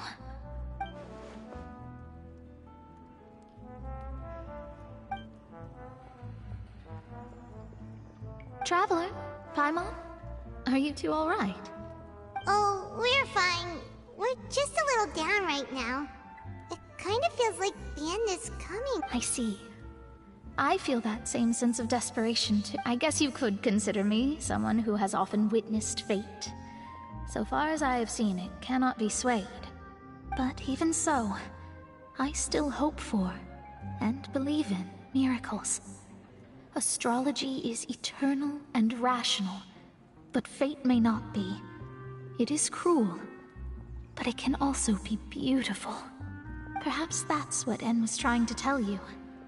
Not to lose heart, and to believe that what you are seeing playing out before you is not yet set in stone. I did originally think of steering clear of all this, but I couldn't. Even if this is all futile, I still wish to help everyone. Huh. You do have a point. There I go, talking about astrological principles again. Sorry about that. The moment I start talking about work-related stuff... I need to get going.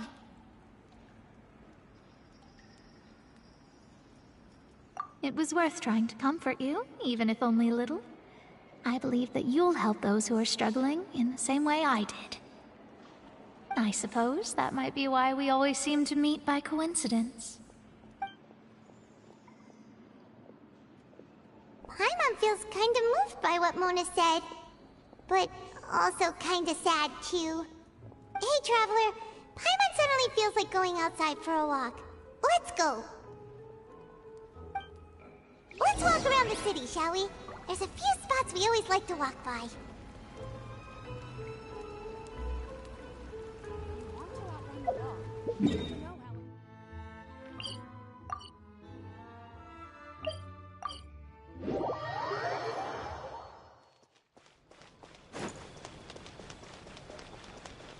Rise with the sun!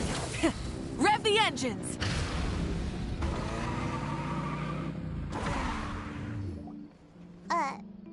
Huh?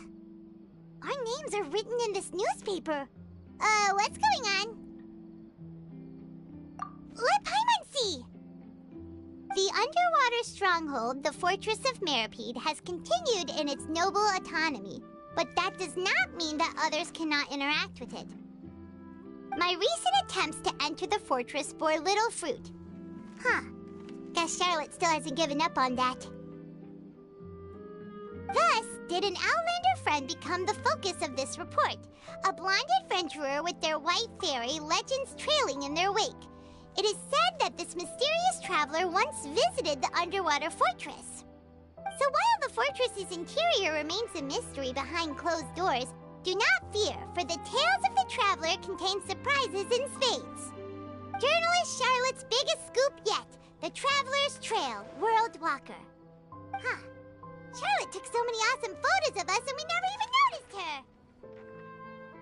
She hasn't been able to get a hold of anything at the fortress, so since we're easier to find, she's using us as the subject matter instead?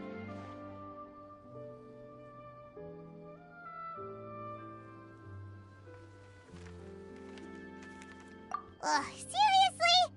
Well, fine. Those headlines and photos do look cool, so Paimon will forgive her this time.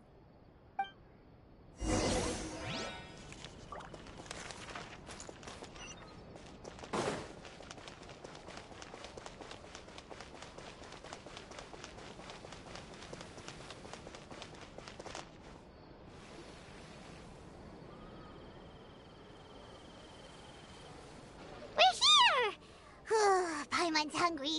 Should we go in and get something to eat?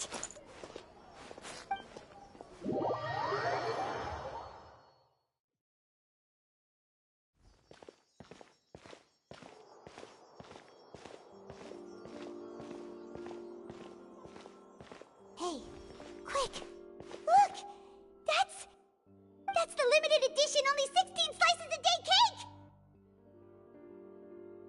It was so delicious the last time we tried it! Despite the tense situation we were in, let's give it another go. I'm sure it'll be great! 1 slice of cake, please. Someone showed up after all! Oh, wait, you're the one from the Palais Mermonia. Oh, are you here to buy cake too? It seems Monsieur Nervalet was right. You really can? Wait, did he really say something like that? That's right. Even he has his own preferences when it comes to food. As for me, I love the cake and... Do you come here often? Usually every day. Every day? It's part of my daily schedule, apart from work. I shall have my cake and coffee. Then what if someone told you one day that this place would be closing soon, and you wouldn't get to eat cake here anymore? What would you think? But why would it close? Well, Paimon doesn't know either, but... Maybe the waters will rise tomorrow. You know, like in the prophecy. Oh, the prophecy. To be honest, I haven't paid much attention to that. No. Still, even if there'd be no more cake tomorrow, that wouldn't keep me from having some today. No. It's the same for eating in general. You might not be able to eat tomorrow, but if you can do so today, then you should carry on. That's what people call living, you know. Huh. Don't be sad. Excuse me, could I have 2 more slices of cake to go? These 2 slices are for you. Sijuin said that this kind of expression you're making is what humans call being sad. Oh, you know Sijuin? I sure do. She was born before me, and she sometimes comes to the surface to teach us things about humans. She said that humans are creatures that are saddened easily, yes, and you can only lift their spirits by feeding them delicious food. So please try the cakes here. I've got something else to do, so I'll be going now. You two try to stay in a good mood after eating, all right? Bye!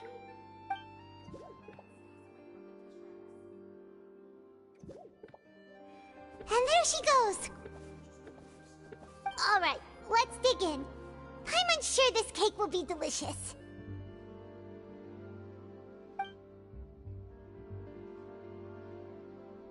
It's more delicious than last time! And the flavor gets even better with a sip of tea. It sure would be nice if we could come again tomorrow. Sure would be nice if we could always eat delicious food here.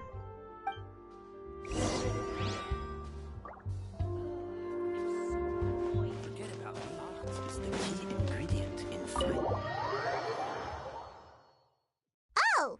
We're near the Steambird office! Let's go look for Charlotte and have a chat.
Wow! If it isn't the Traveler and Paimon! Oh, have you seen the article I wrote about you? Ha! You've got some nerve! You just used us to make some quick mora! Oh, you needn't worry about that. I heard that you were in Poisson some time back, so I sent you a letter to discuss just that. It appears you didn't receive it, though. It's all right, though. I've set aside the amount intended for you. I've even set the table with some food. Really? Oh, you're the best! You're almost a little too easy to win over, Paimon. If I were a journalist with ulterior motives, you'd be in trouble now, you know. Oh, Paimon knows you're not like that.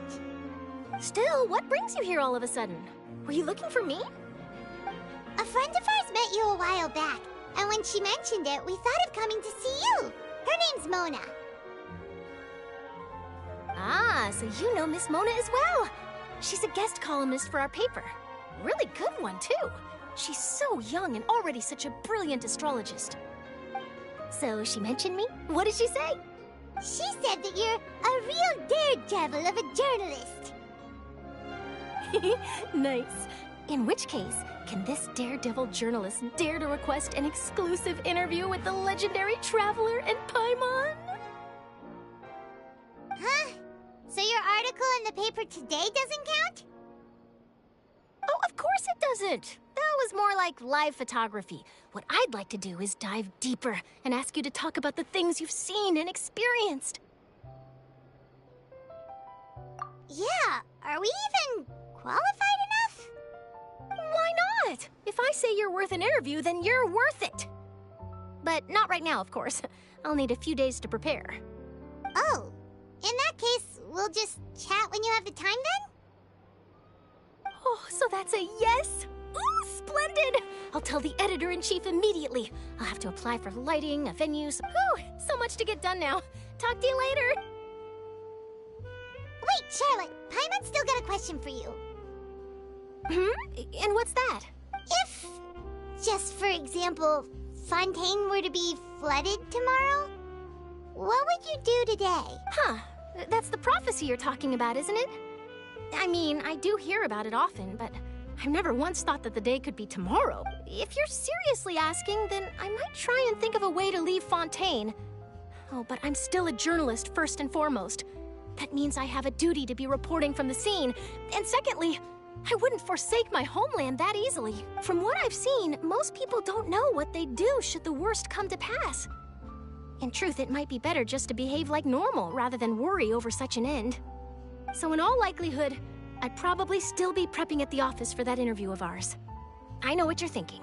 That sounds a bit sad, but I've always believed that it's best to do what you enjoy. Just think about it. If this nation really were to be suddenly destroyed tomorrow, but I still successfully finish an exclusive interview with a truly unique person, then the story I would wind up writing would truly be timeless. And then do you know what I'd do?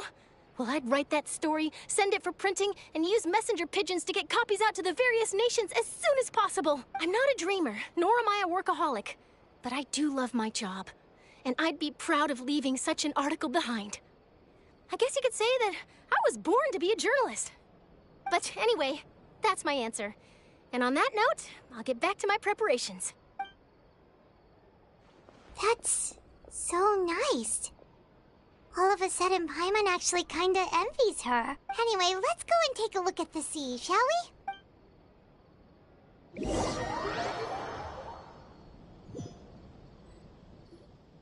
The sea breeze and scenery can be a pretty soothing combo, huh? Paimon's been thinking. If it wasn't Fontaine, but all of Tevat that would be destroyed tomorrow, where would we go and what would we do? No, Paimon should ask, if you could choose, what would...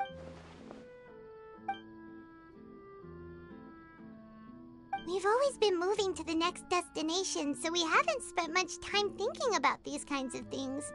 You mean, still traveling? Huh. Wait, isn't that what we've always been doing?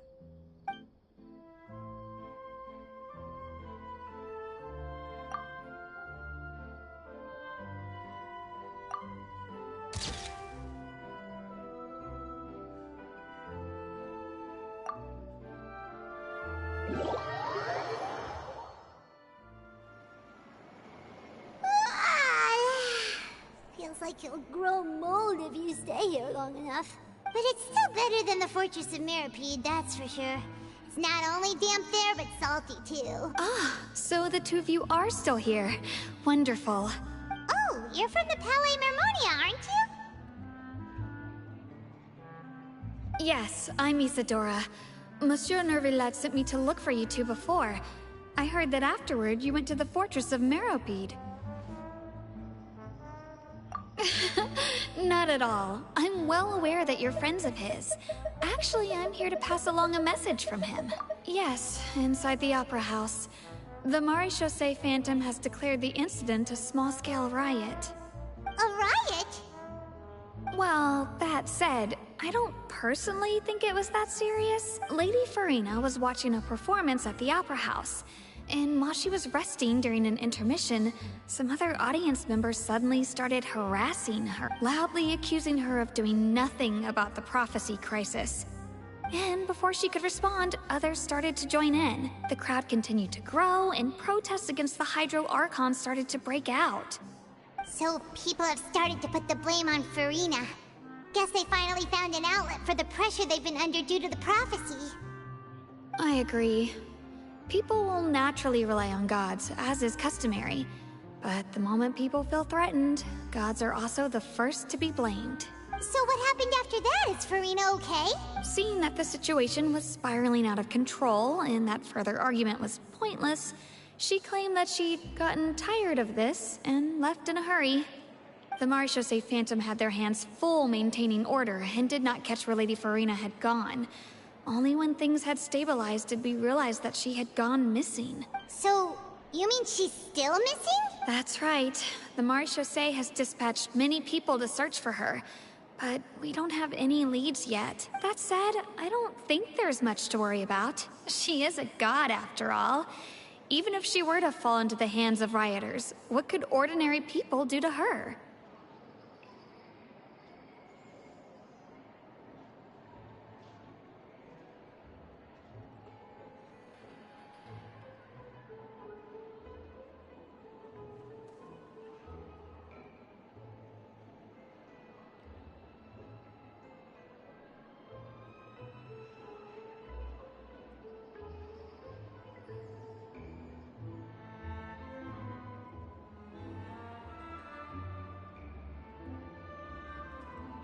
Good. Monsieur Nervillet sent me to tell you about the situation, but he didn't say anything else. Don't worry, this is more than enough to go on. Thanks for keeping us informed. Ah, is that so? Well, all right then. In that case, you two take care. I'll be heading back to the Palais now. Well, sounds like we should hurry over to Poisson then. If we know Farina, she won't try to fix things in this situation. Instead, she'll look for a place to wait out the heat. And, as we also know, she may be loud and dramatic, but she doesn't have a heart of stone. When Nervillet was talking to her in the Palais Mermonia, and she heard about Poisson, she couldn't hide her sadness and remorse. It would be hard for her to ignore being accused by the public today. Paimon thinks Farina's probably taken the opportunity to slip away to Poisson and try to relieve the sense of guilt that she's feeling. Huh! Well, what do you think? Paimon knows the answer, of course, but Paimon can do the analysis to back it up. In that case, there's not a moment to lose. Poisson, here we come!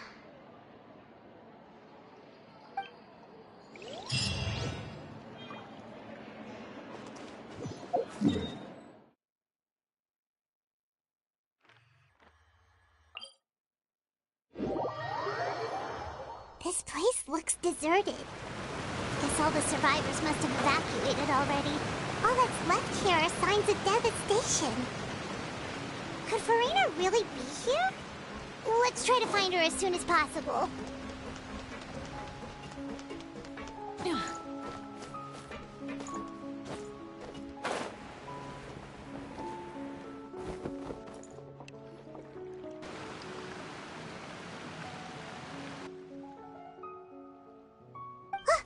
That's Farina, right over there.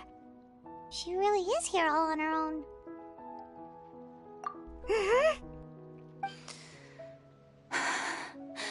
Should I just give up?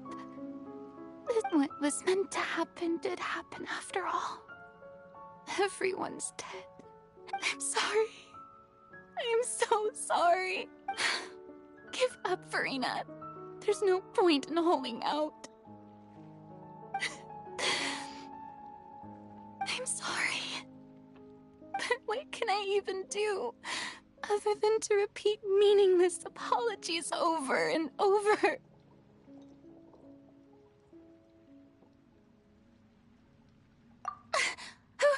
Who's that? Don't worry, Farina. It's just us.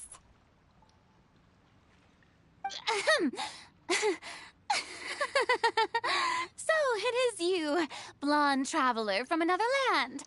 Why, I almost thought you were someone from that mob of my ignorant subjects. Come to kneel and beg for my forgiveness.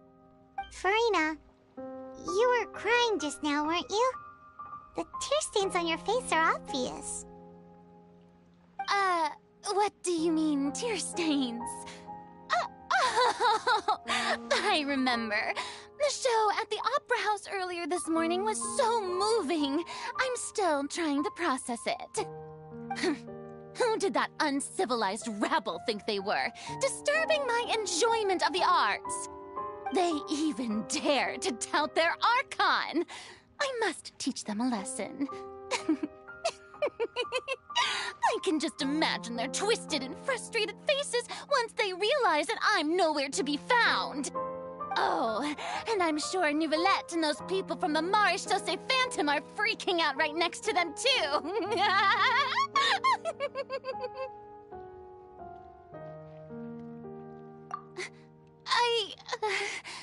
Of course not. Hey, there she is! The Hydro Archon's over there! Quick, after her! Farina, those people seem to be after you. They are? They're just some rabid fans who want to cut the line because they haven't been able to meet me in person, aren't they? That's against the rules. I can't let them get their way. Farina just ran off! Quick, we have to catch up with her!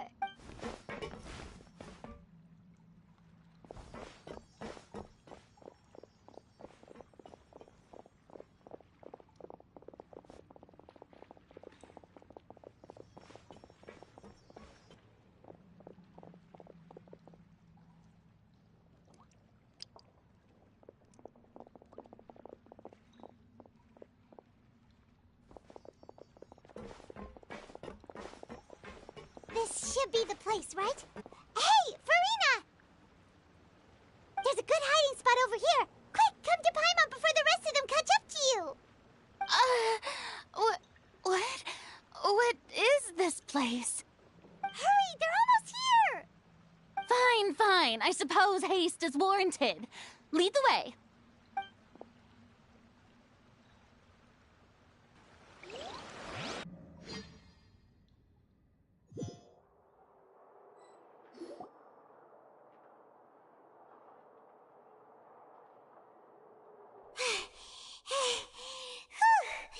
Paimon's exhausted.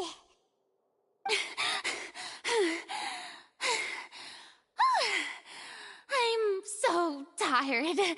I totally thought they had caught me. No, I mean, I merely gave in to the sheer enthusiasm they displayed.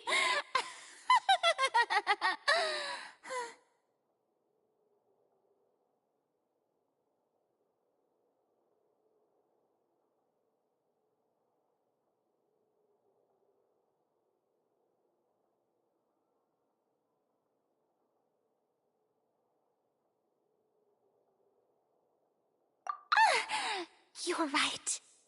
Yep, that's a good girl.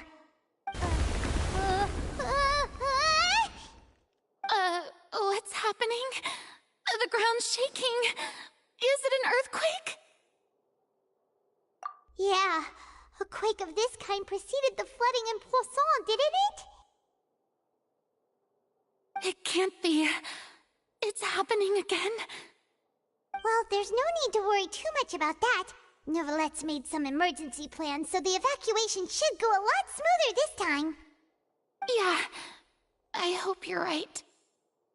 But the people of Poisson, they've already...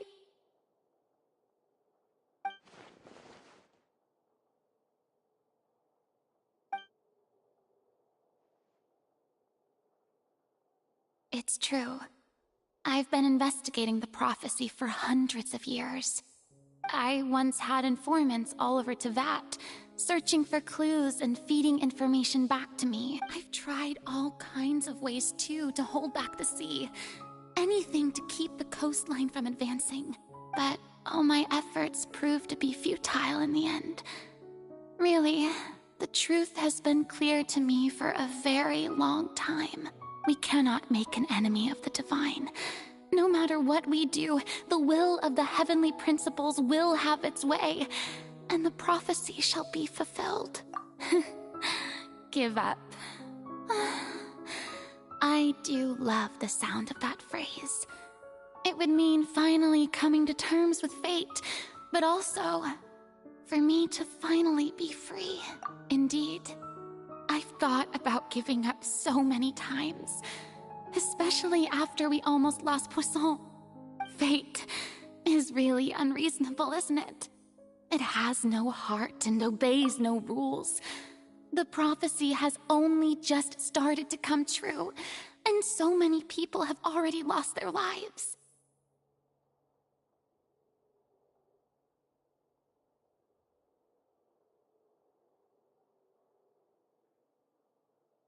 But just now, it all became clear to me.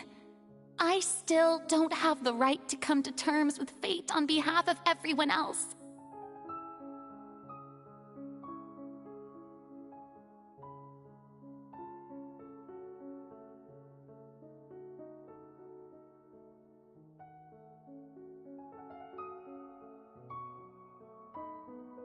As long as the final moment hasn't come, it's still not too late. Don't worry. I will keep hope alive for everyone until the very end. Well, that's enough for now. I got the impulse to play the stricken maiden, but honestly, considering my rank and station, that wasn't a good fit at all. Don't take any of what I just said seriously. How could I possibly let Fontaine fall to the whims of trivial prophecy? Come on! Paimon could have sworn you were actually being honest just now.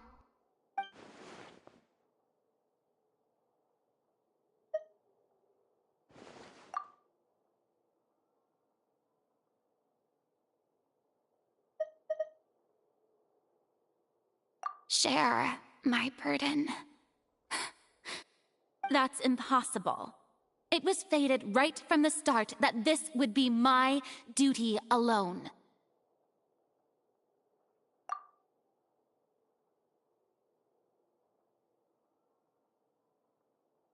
A witness. Yes, I've heard that you came to Tevat from beyond the stars, yes. In other words, you never belonged here. And if Tevat is, in its entirety, a show on a stage, then you're just a spectator, aren't you? If that's the case...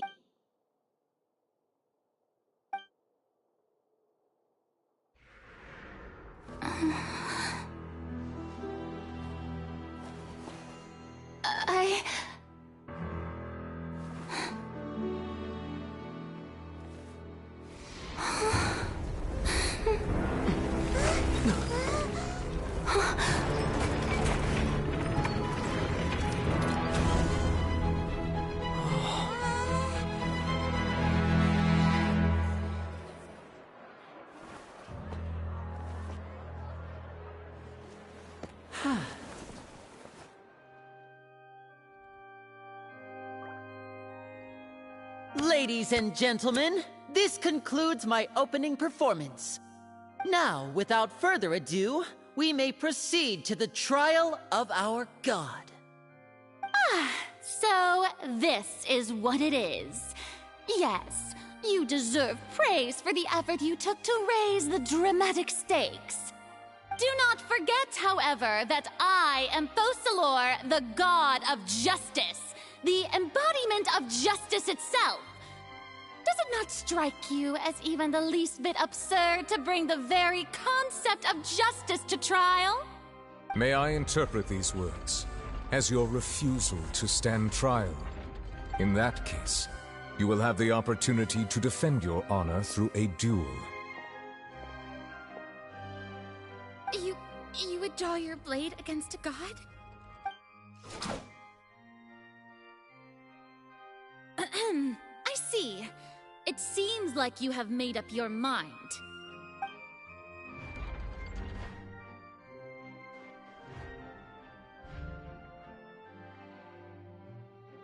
Paimon can't believe it. She just surrendered. What the heck is going on? Did I just see an Archon surrender to a human? Wow, how utterly humiliating. Lady Farina, what is the meaning of this? Shh! It would seem that there has been a misunderstanding. To be clear, the raising of both hands is not always an indication of surrender. Looking for excuses again, huh? I raised my hands just now to indicate my acceptance of the trial. No duel shall be necessary.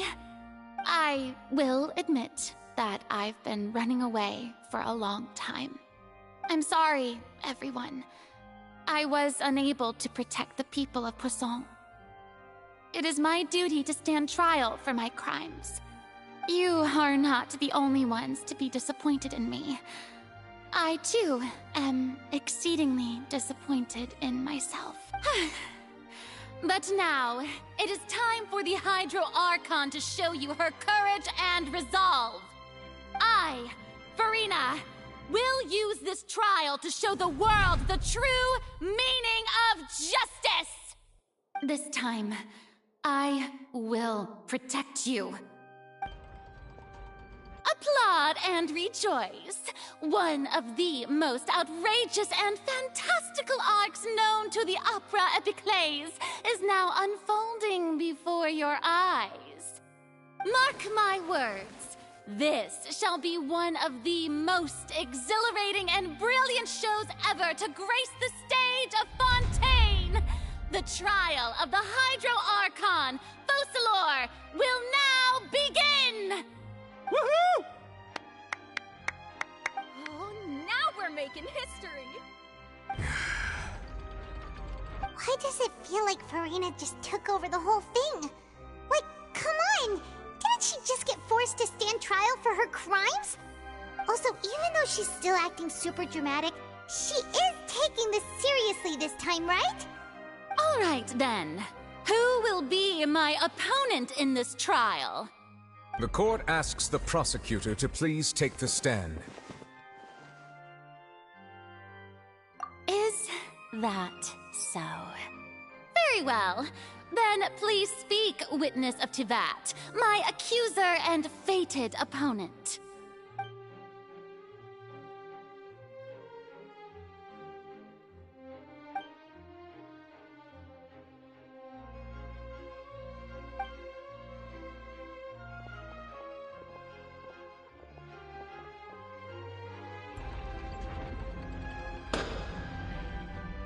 Also, please allow me to ask, as a final question before the trial begins. Just how much work did you do to force me onto this stage? Well, we did do a lot of prep after the meeting that day. I can go over the tasks assigned to the Spina di Rosula, since they were rather straightforward and easy. Navia, the president of the Spina di Rosula. Most of the people who participated in the disturbance this morning were my subordinates. They changed into plain clothes and came to the Opera House as regular audience members. waiting for the perfect opportunity to incite insurrection against you. The people's resentment against their Archon has been building as more and more of the prophecy is fulfilled. A spark was all we needed to turn smoldering anger into a flame. Moreover, according to our understanding and analysis of you, when something like that occurred, you would likely flee the scene and head to Poisson by yourself. So, we arranged for a second group to lie in wait there. So, you mean... the ones who scoured the settlement for me were also from the Spina? And their goal was to force you to step into the giant magic box so you may personally participate in the greatest magic performance in Tanian history. That's right. That house was a magic box, rather than someone's residence. As the super ultimate version of the setup that I used when I first performed at the Opera Epiclese, the volume of the box was increased by a whole order of magnitude, and the distance it traversed was the entire gap between Poisson and Araneas, was an Archon instead of a human. My thanks, Farina. Without your help, we could never have pulled off such an extraordinary performance. You're welcome? Of course, this performance was only made possible with Father's support. The House of the Hearth spent a massive amount of labor in Mora to pull this off. We had to select a location, construct the giant magic box, dig a tunnel, and open up a path through the water. It was a lot of work for all of us. So, in other words, the earthquake that we felt within the giant magic box was just a normal tremor from the transportation of the whole house? That's right. It wasn't a sign of another disaster to come. Then, I can guess Nervillette and Cloran's part. You gathered a crowd, prepared a stage, and made sure that the champion duelist would be immediately ready for a fight. Also that as soon as I appeared on the stage, the trial may commence without a hitch. Am I right? Yes, that is correct. Well, Clorand, I must commend you for your courage. Only the most outstanding champion duelist in all of Fontaine would accept a duel with an Archon without flinching. Thank you. As for you, Traveler, I suppose your role was to keep me distracted with conversation once you found me in Poisson. You'd make sure that I didn't notice anything amiss before revealing yourself as my prosecutor once we'd arrived onto the stage. Oh?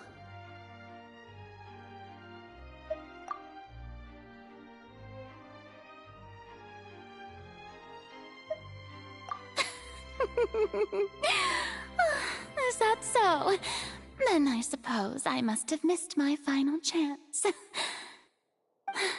It's fine. It matters not. What's done is done. The stage is already set, so there's no reason to disappoint the audience. Let's see this trial through to the very end.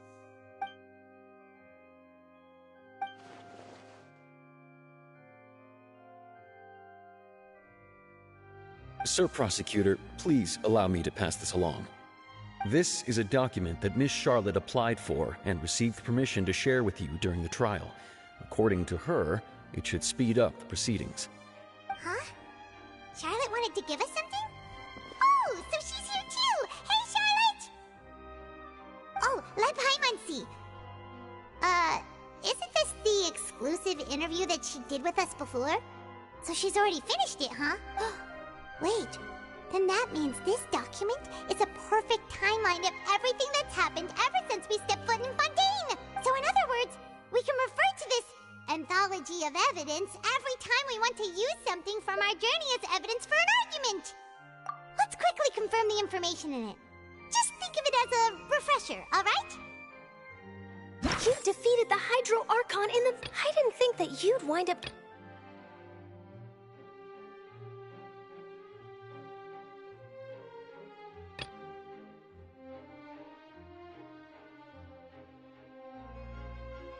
This is the first time Monsieur Nervillette had a difference of opinion with the oratories. Even the Hydro Archon can't figure it out. A Fatui Harbinger. She's an extraordinary person. Her instinct must mean something. The fortress of Mirapede was almost destroyed in a single day. That I didn't witness that scene personally will always be a source of professional regret, I think.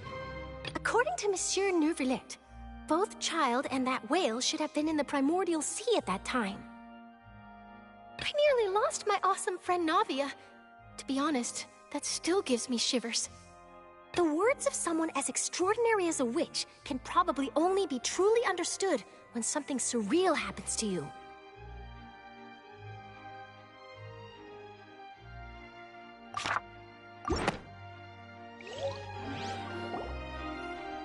The prosecution and the defense are both in position.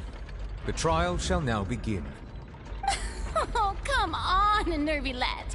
There's no need to repeat all the unimportant legalese. Just fast forward to the part where the prosecution lays out my offenses.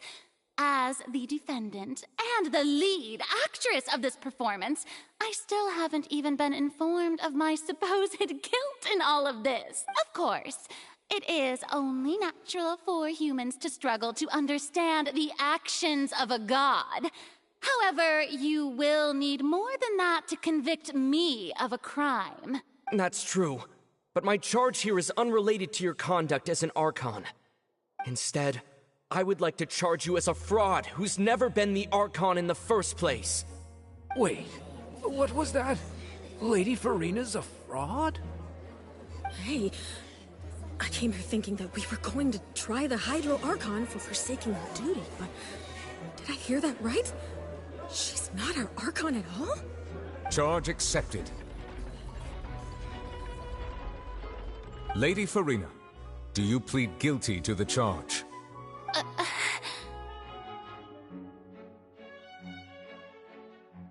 Lady Farina. I plead not guilty.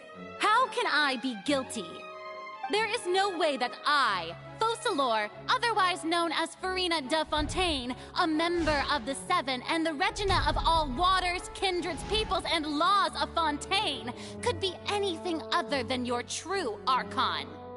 Yeah, even though Lady Farina can be rather eccentric, isn't it going too far to doubt her very identity? Yeah, I've never questioned her identity either. Sure, Lady Farina can be super irresponsible, but what grounds does that prosecutor have to make such a huge claim? I have cause to believe that common sense will prevail in this case. Many of the members of the audience have known me as the Hydro Archon ever since they were born. There would be no fooling their memory. See? Even the Oratrice has decided to show me its favor. Are you sure you want to commit to a charge that will never be upheld? If you wish to drop the case, I can promise you as the God of Justice that you will not have to face trial for making a false accusation. We will treat everything that's happened as a dramatic spectacle and move on with our lives. What do you say to that? Huh. An argument with near impossible odds, huh? We have to not only refute Farina's claims, but also overturn the long-held beliefs of the people. Well, I tried to give you the chance to surrender. If you must persist, then let me ask. If you believe I'm not the Archon, then what manner of being do you think I am? And if I was not the Archon, then how did I manage to live for over 500 years?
of all, you may be a member of another long-lived race, which would allow you to naturally possess an extended lifespan.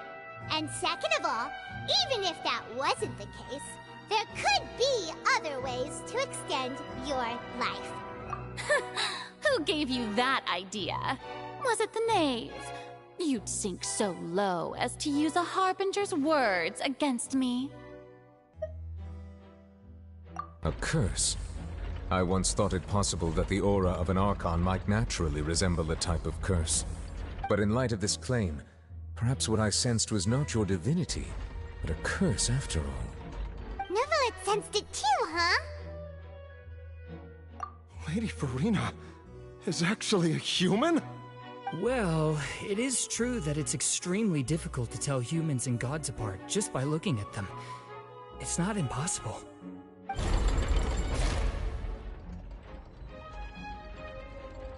Well, don't start celebrating too early now. Even if I have been carrying a curse like you said, how does that prove that I am merely a human being? Besides, everyone knows that the main difference between a human and a god is the possession of authority. Gods can do what humans cannot. That's why they're worshipped as gods. For centuries, manifestations of my authority have served the nation of Fontaine. One need only to turn their eyes towards the Oratrice Mécanique d'Analyse Cardinal in this very opera house, or consider the indemnitium that is used in every aspect of life.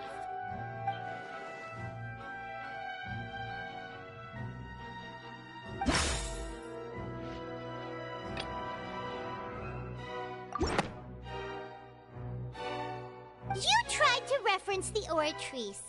But weren't you as confused as all the rest of us when the Oratrice declared Child to be guilty without any proof? Otherwise, you should have come up with a good explanation for that by now. Didn't I make myself clear at the time? The decisions of the gods are naturally difficult for humans to comprehend. There is no need to provide an explanation. Lady Farina, I believe a reminder of your current circumstances is in order. While the court is in session, the principles of justice and the law must come before all else. While you are an Archon, you are also first and foremost the defendant in this trial. You will prove yourself unable to defend against the prosecution's charges if you continue to withhold vital information against the rules of the court. I never thought you'd use that kind of rhetoric against me. That was no trick of rhetoric, Lady Farina. I've merely reiterated the rules of the court. Rules that all should respect and follow.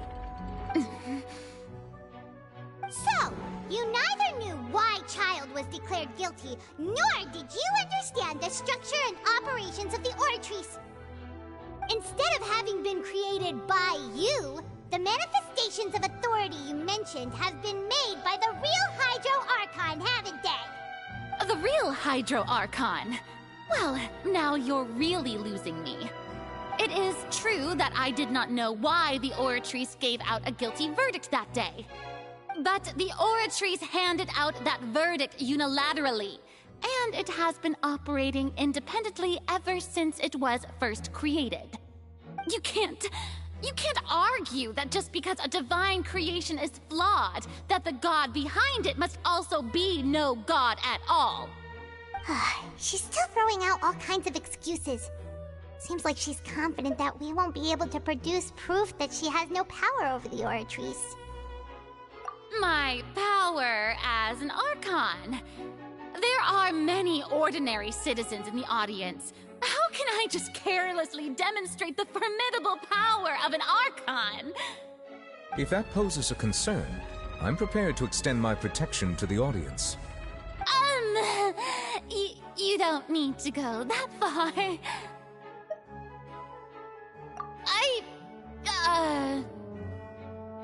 Aren't you the Hydro Archon?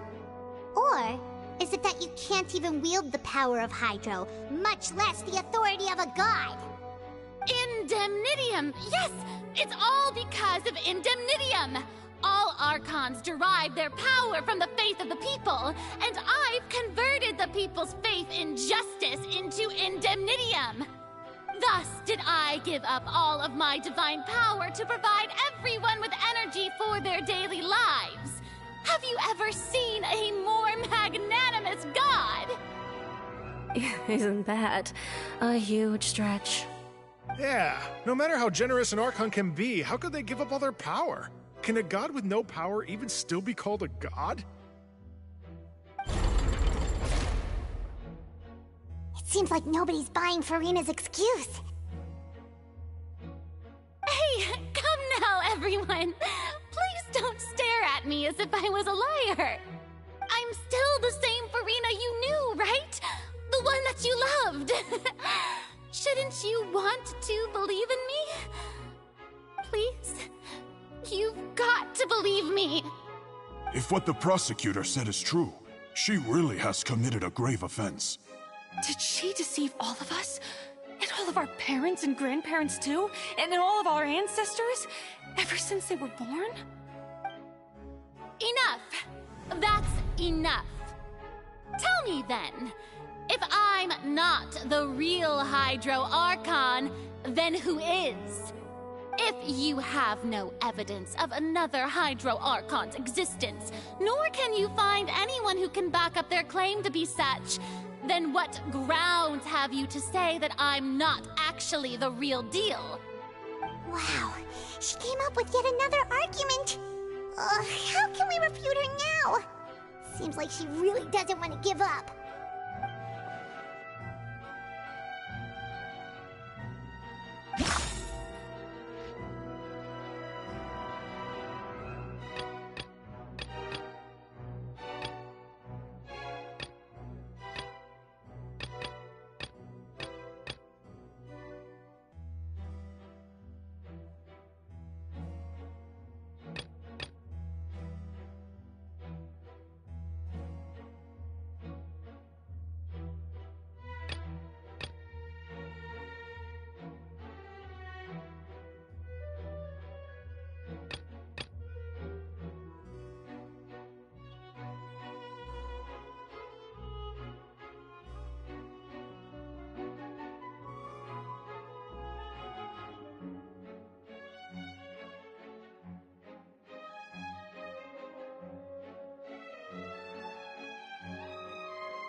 It has been established that all Fontanians can dissolve in water from the primordial sea. And that means... Since you insist on claiming to be a god and not a human, then there's a method that you can use right here and now to eliminate all suspicions of you being the latter. Miss Navia, please apply to serve as a temporary attorney for the prosecution before addressing the court. Though you act in partnership with the prosecutor, you must still adhere to proper procedure. Super sorry, Monsieur Chief Justice. I swear this really will be the last time that I'll speak out of turn. Now, I've brought some seawater from Poisson. As everyone knows, a massive flood struck the area not long ago, taking many lives, including those of some of my closest friends. So, Miss Farina, would you dare to touch some of this seawater? If we are to believe that you are indeed the real Hydro Archon, touching this seawater would have no effect on you. All it should do is strengthen your case. But if you don't dare to touch it, then we would have basically proved the reverse.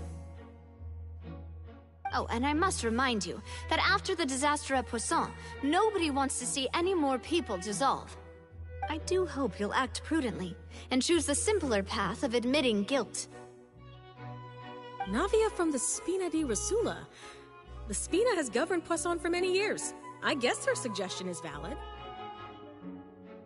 If Lady Farina is indeed just a human, she's probably Fontanian like all the rest of us.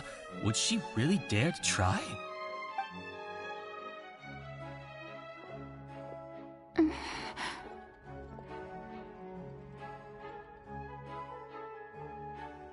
Lady Farina, this test has been unilaterally proposed by the prosecution.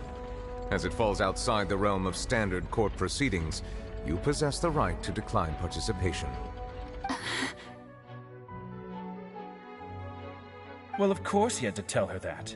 But refusing to participate is basically the same as a confession of guilt. She's just staring at the water without saying a single word. It really does seem like she's quite terrified of it. That could only mean... What's going on? Is she really planning to... That's not what we thought she would... Due to the inherent risk of the test, Lady Farina, you may... What? Hey!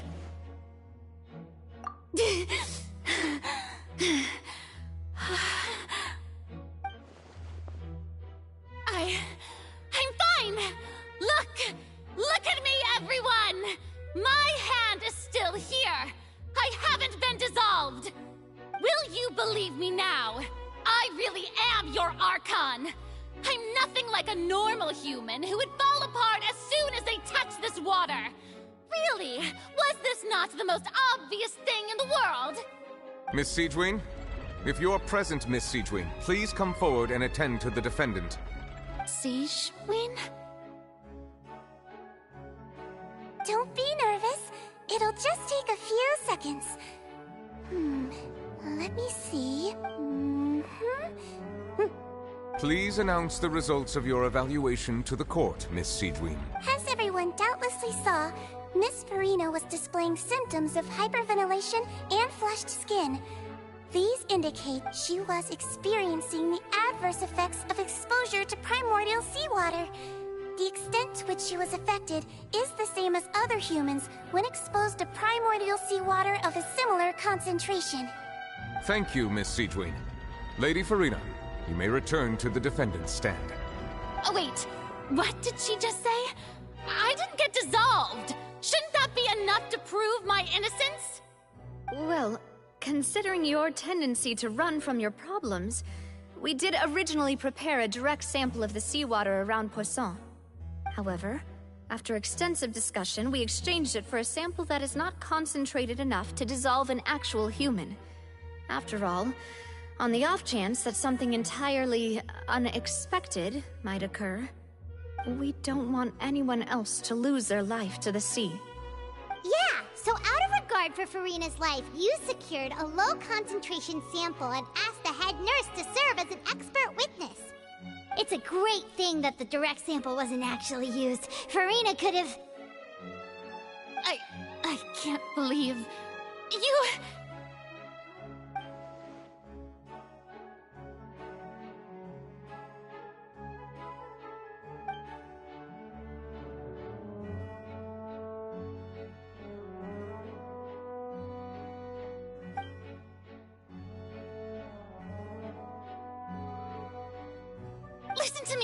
Listen to me, everyone! Please don't give me such cold and disdainful looks! What happened just now didn't prove a single thing! Think about it! How can you conclusively prove that an Archon can't also be affected by the primordial seawater? Also, if I was really just a human, why would I dare to just put my hand in that kind of water!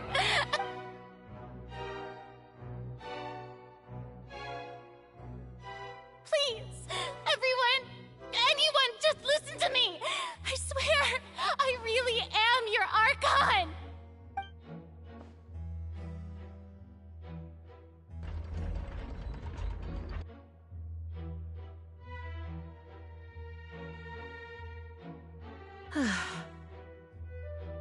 I don't think anything she says at this point will sway anyone. The odds are just too stacked against her now. With all the things that have been said, Paimon doesn't think there's any way left for Furina to win. I believe the time for arguments and presentation of evidence has come to an end. If there are no objections, we will move on to the final judgment.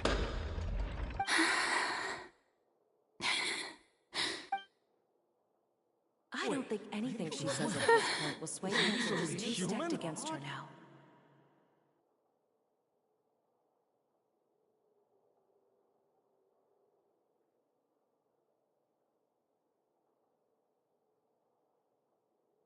In my capacity as Chief Justice, I shall now render judgment on Furina's misrepresentation of herself as the Archon of Fontaine. As a human who knowingly deceived her fellow citizens, Furina is guilty.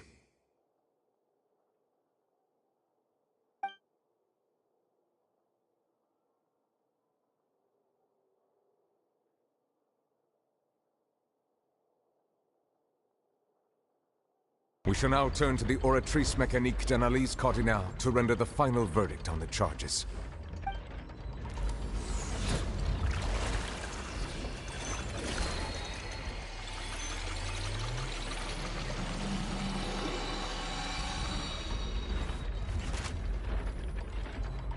According to the judgment of the Oratrice Mécanique d'Analyse Cardinale, Furina is... Well, what's wrong? What's the Oratrice's verdict? No, the Oratrice also displays a guilty verdict. Isn't that correct then? However, the exact wording of the verdict is thus: the Hydro Archon, guilty, to be punished via the death sentence. The death sentence?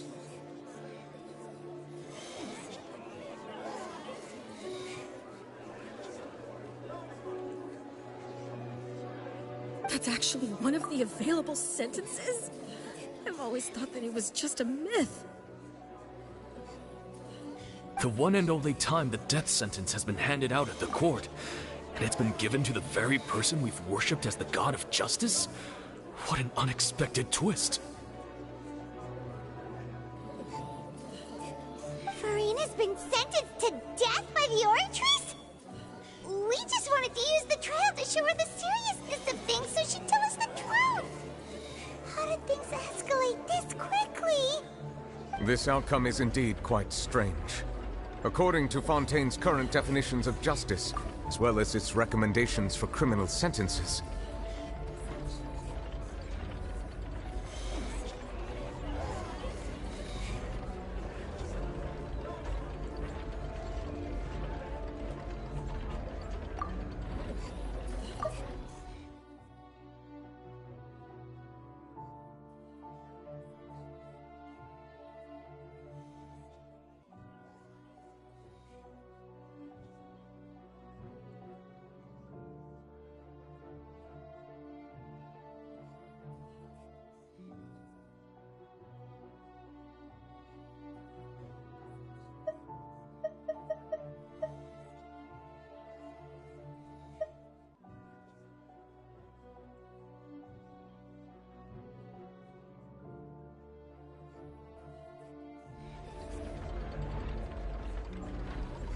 is this sentence really appropriate for the crimes that have been committed? Yeah! Even Fache wasn't sentenced to death by the Oratrice. You know, the real evil mastermind behind the serial disappearances case. Indeed. Not only is Furina's sentence overly excessive, the very point of our trial today was also to prove that Furina has never been the Hydro Archon in the first place. But now, the Oratrice seems to have deliberately invoked the title of the Hydro Archon. What does this mean?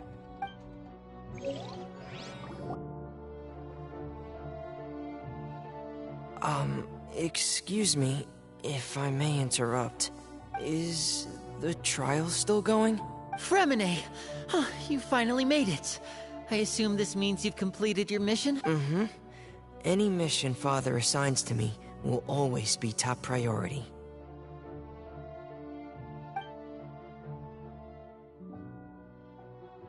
Is that the first prophecy slate? Huh. So the knave privately arranged for Fremine to try and find the missing slate. I looked everywhere and finally found it at the bottom of the sea. It took me a long time to get around some dangerous stretches of water. But has the trial already concluded? Then doesn't that mean I've come too late? Thank you for your hard work, Mr. Fremine.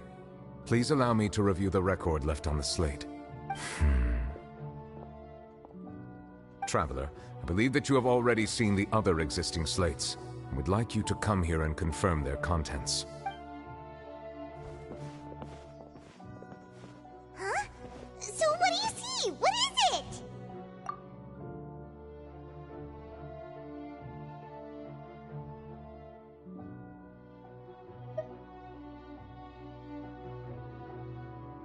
I believe I've now made sense of the Hydro Archon's crime. It has to do with Fontaine's lost history.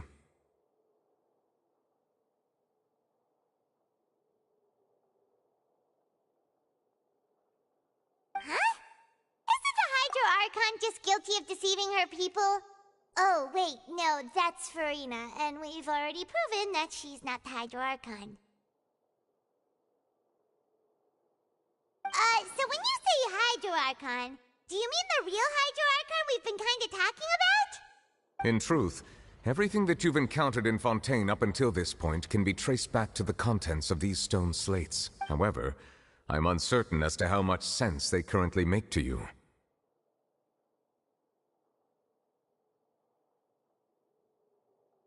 Okay, let's try to recall the contents of the other 3 stone slates.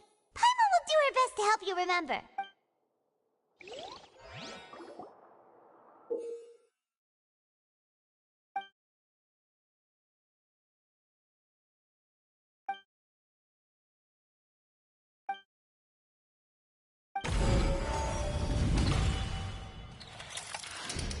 The first stone slate describes what you just said.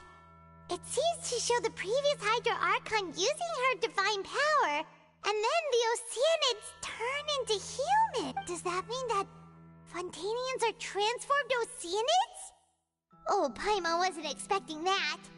But if Oceanids can turn into humans, then perhaps this process can be reversed as well. The second stone slate shows Celestia floating in the sky, and the Hydro Archon and her people worshipping it together. But that still brought judgment down upon them. This must be the point when the Hydro Archon and the Fontainians were branded with their original sin.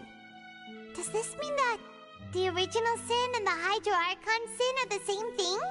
The third slate shows the Hydro Archon sinking into the sea surrounded by many people. That reminds Paimon, didn't we also watch that happen to someone else? Well, the fourth slate is the prophecy the Fontainians have been talking about. People dissolving into the sea, the Hydro Archon crying on her throne, and so on. We didn't believe that such a crazy disaster could happen at first, did we? But after that incident, it was just a question of when and not if.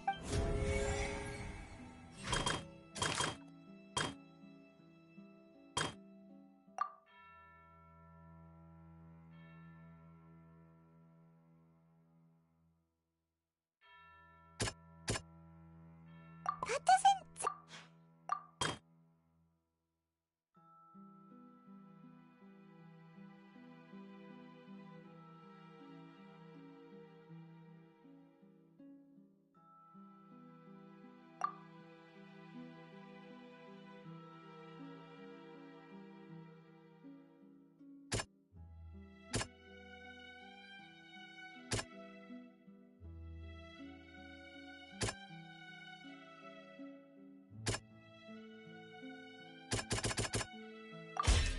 We know from the case of the serial disappearances of young women that Fontanians can be dissolved in primordial seawater. And the first stone slate tells us that long ago, the Hydro Archon used her power to turn Oceanids into human. This might be the reason that Fontanians can dissolve.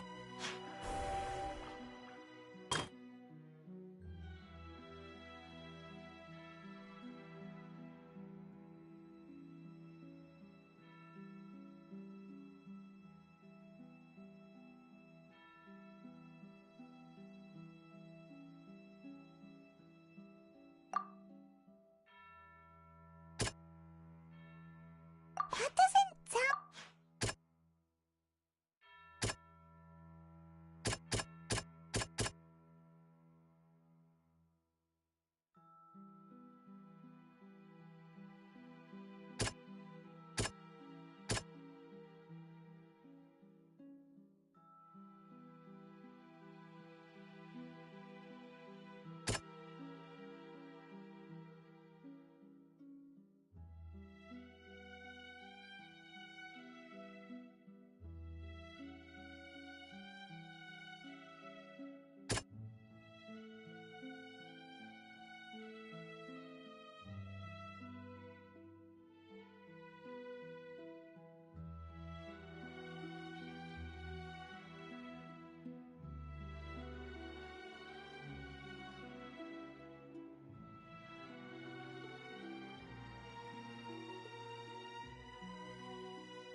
Perhaps what is about to take place has all happened before. The true sin of the Hydro Archon that Nervalet mentioned, and the original sin cast down on the people of Fontaine by Celestia, as recorded on the stone slates.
It's not as simple as falling into the sea. When Navia fell into the sea, her consciousness was subjected to judgment. The stone slates show the people gathered around the Hydro Archon in the sea.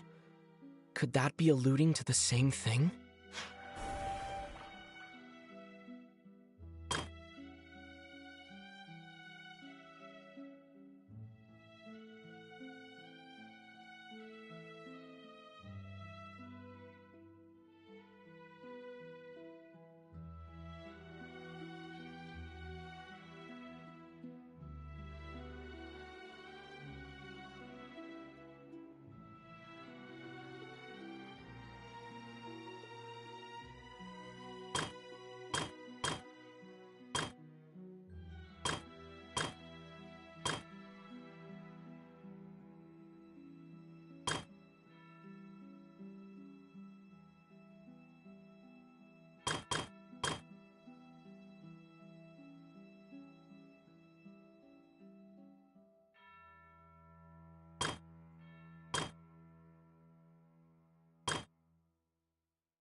The prophecy from the stone slates found its way into society, but not many people believed it at first. The fortress of Meropide was nearly flooded with primordial seawater, which we know can cause Fontanians to dissolve.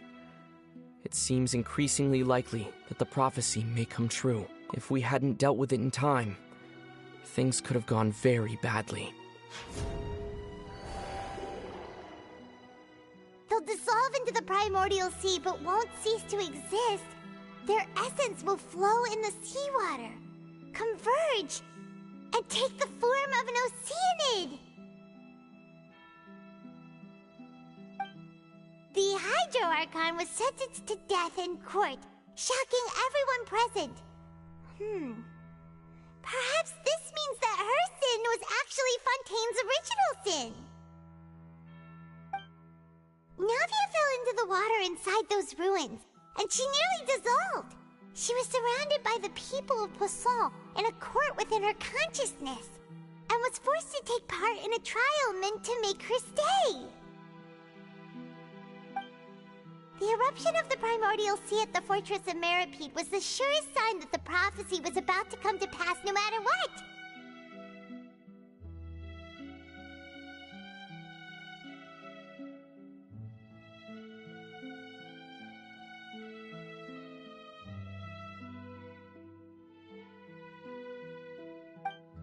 The stone slate's contents can all be verified by recent events. If we combine what we know together, loads of truths should come to light.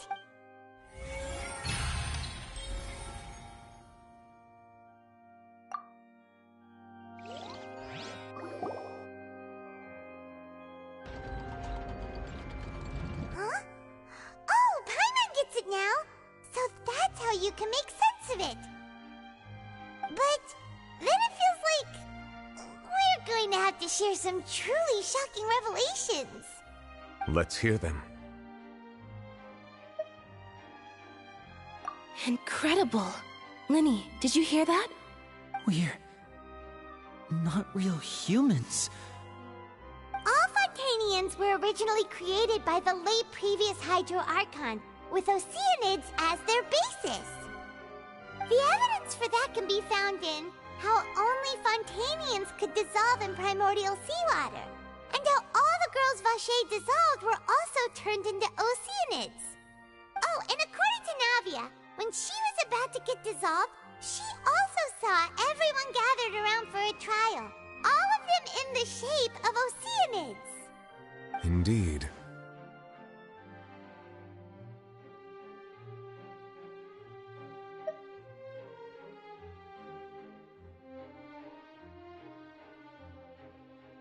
Yeah, and it follows from the content of the first slate that she probably angered Celestia by creating humans without prior permission.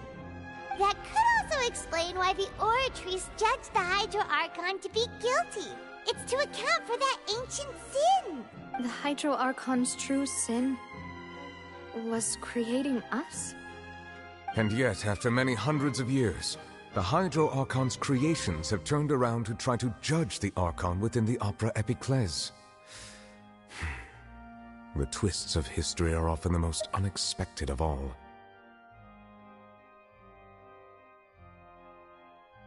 Yeah, isn't the image here just like when Navia fell into the sea? So wouldn't it be trying to show the image of the Hydro Archon also falling into the sea once the prophecy has been fulfilled in the fourth slate?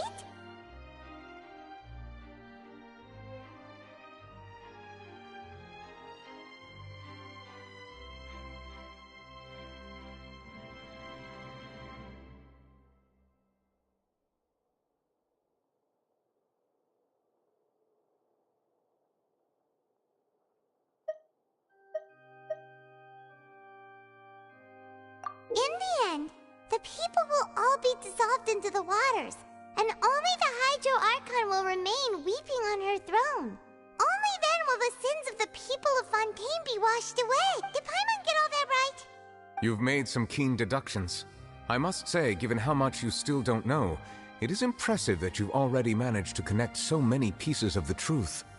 However, while you were able to decode all the information on the slates, they've also been etched with an additional layer of hidden information using a different power source. When we were at the ruins, I tried to decipher the hidden information recorded in the slates. But since we only had 3 slates at the time, I was unable to come to a full conclusion. Now that the slate collection is complete, I shall make another attempt to decipher the narrative recorded within. If everything goes well, we should finally be informed of the unadulterated truth.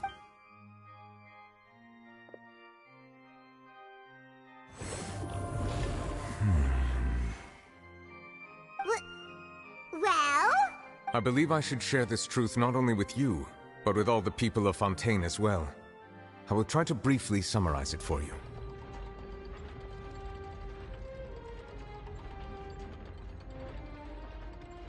Your hypotheses regarding the origin of Fontainians and the sin of the Hydro Archon were both correct. In the Fontaine of old, the previous Hydro Archon sensed the yearning of her Oceanid familiars for life on land. The Oceanids were enamored with the beauty and romanticism of human beings, and wishing to have those experiences for themselves, expressed to the Hydro Archon their desire to become of a similar kind. However, even though water as an element is intricately linked with the power of life, the Hydro Archon, as one of the 7, did not possess the authority to create a new form of human life. Not one to give in, she eventually found a way to create permanent humanoid bodies for her familiars by appropriating the power of this planet's primordial sea. She poured primordial seawater into the Oceanids' blood vessels, creating humanoid mimics in the process.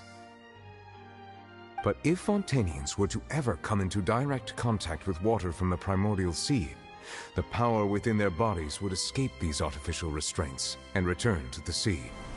As a result, their forms would collapse, and they would be reverted to their original forms as Oceanids. Of course, the Hydro Archon never received permission from the heavenly principles to create a new human race. And thus, the Hydro Archon and all of her creations came to shoulder the original sin of appropriating the power of the primordial sea. That is the true history of how the people of Fontaine first came into being. So we were all Oceanids before we turned into human beings? That's way too much information for me. I think I'm just going to pretend that I never heard a single thing. Wait, but if that's the truth, we can't let the Hydro Archon be sentenced to death. After all, her only sin was creating us. This really might be too much information for your regular Fontainian, but it does answer a lot of our questions. Alas, your hypothesis regarding the 3rd and 4th stone slates was inaccurate. The slates' respective positions are, in fact, correct. A key point of the visual on the 3rd slate is how all the individuals depicted in the water are humans rather than Oceanids. They have not been dissolved, which implies that the water depicted in this slate is not water from the primordial sea. The nation of Fontaine is the nation of Hydro, as well as the nation of Trials and Justice. Instead of being the literal element, the water in the scene symbolizes judgment and justice. You may also recall Navia's experience. When she fell into the sea, her consciousness was surrounded by that of many others who intended to hold a trial to determine her fate. Therefore, the meaning of the 3rd slate is that the people of Fontaine shall try the Hydro Archon at the court of justice.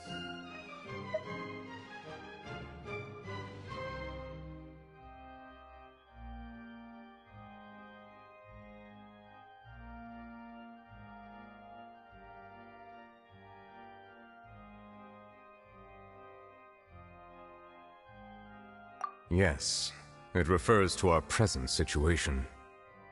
I think I'm following now. So, what you're saying is, even though we decided to put on this trial to avoid fulfilling the prophecy, in truth, everything we've done has happened exactly as the prophecy foretold. So now, it seems, we're the ones making sure it comes true. What should we do? Huh. No matter what, the prophecy will be fulfilled. Is this what it feels like to be a prisoner of fate? If that's the case, does that mean the scene in the fourth slate will also be fulfilled soon? Traveler, I would like to point out another small fallacy in your deductions.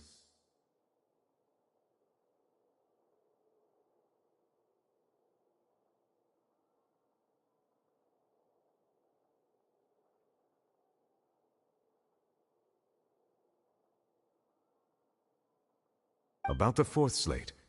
You probably thought that the eruption of primordial seawater beneath the fortress of Meripede served as the surest sign that the prophecy was about to come to pass, yes? However, I believe that rather than being a sure sign, that eruption could in fact only be a small warning of something far worse to come. As for the root cause of the catastrophe, I believe you've already encountered it once before.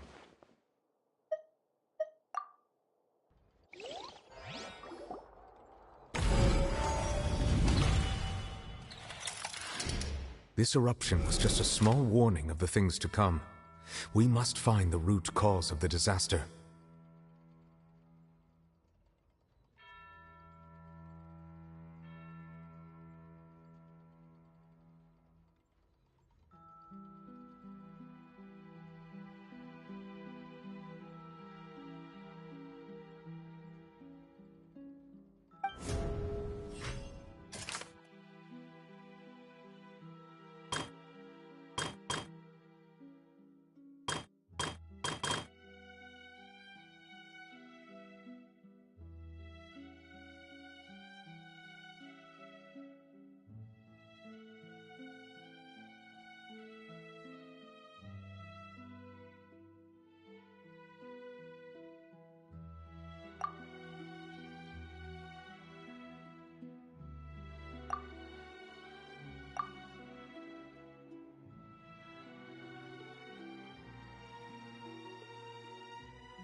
It was both dream and reality.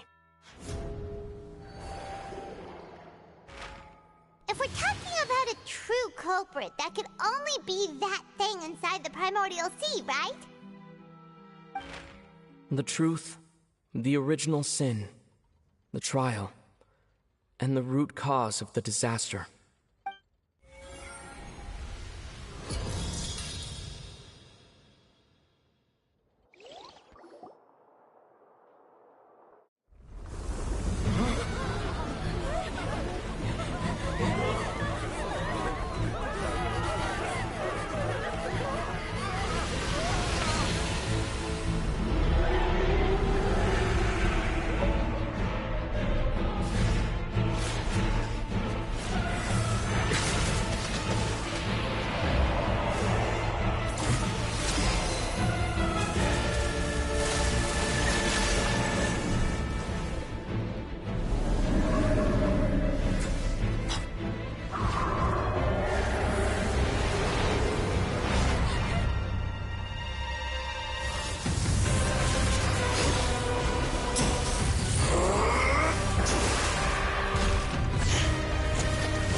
Was that the huge whale you saw in your dream? So we've met it at last. I understand very well why it has chosen to make an appearance here. That whale does not belong to Tevat. It is a monster that has traversed the stars, weeping all the while. It has been greedily consuming the energy from the planet's primordial sea, using it to grow. That is the main cause for the rising sea levels. And once it has finished consuming all of the energy contained within the sea, its next step will be... You said that when the Hydro Archon first created Fontanians out of Oceanids, she filled their blood vessels with primordial seawater. Precisely. That whale finds the blood of Fontanians nigh impossible to resist. Therefore, when it left the primordial sea, it decided to make its next stop a packed opera house full of food. Food in the form of Fontanians. We just barely managed to push it back, right?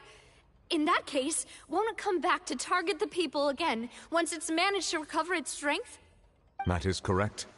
Indeed, it is more accurate to say that we should thank that Harbinger for buying us some time. Without him, the whale would have likely come onto land far sooner. From the way he looked, he must have been fighting the creature for quite a long time. That battle maniac. We've always known that he had a special connection with that whale, but we definitely didn't expect it to help us out like this. Anyway, now that we know that this whale is the actual cause of the disaster recorded in the prophecy, all we need to do to stop the prophecy would be to find a way to beat it up, right? It is too late. It had already absorbed too much of the primordial sea's energy before we could notice it. At this point, it has become practically integrated with the sea itself. Even if the entirety of Tevat were to be destroyed, it could still survive and swim off towards some other world. That's not something I will accept. We've already done everything we can, and we even found the true culprit. We've come so far. You can't just tell me that the last hurdle is some impossible foe. That's just not fair. Indeed. That's not how a grand performance should end. I'll fight it to the end. No matter what. So the prophecy will be fulfilled no matter what, huh?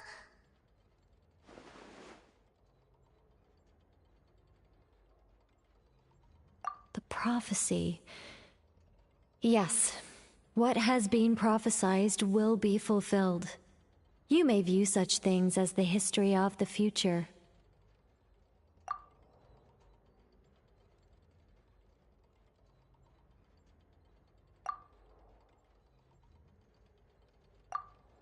Just as prophecies are usually only the future as seen from the perspectives of the gods, could things be happening in hidden corners, where the gods' gaze does not fall? Ultimately, fate shall serve as your only guide, no matter what will happen in Tevat's future. All you need to do is to play your part.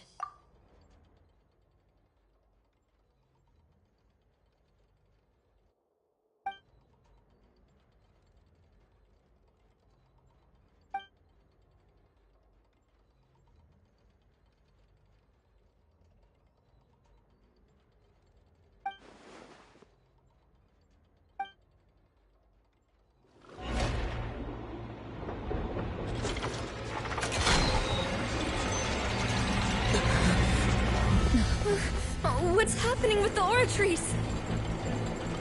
I believe it is preparing to carry out the death sentence.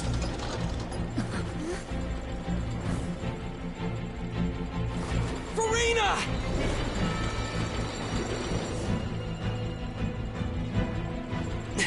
No, I still need answers.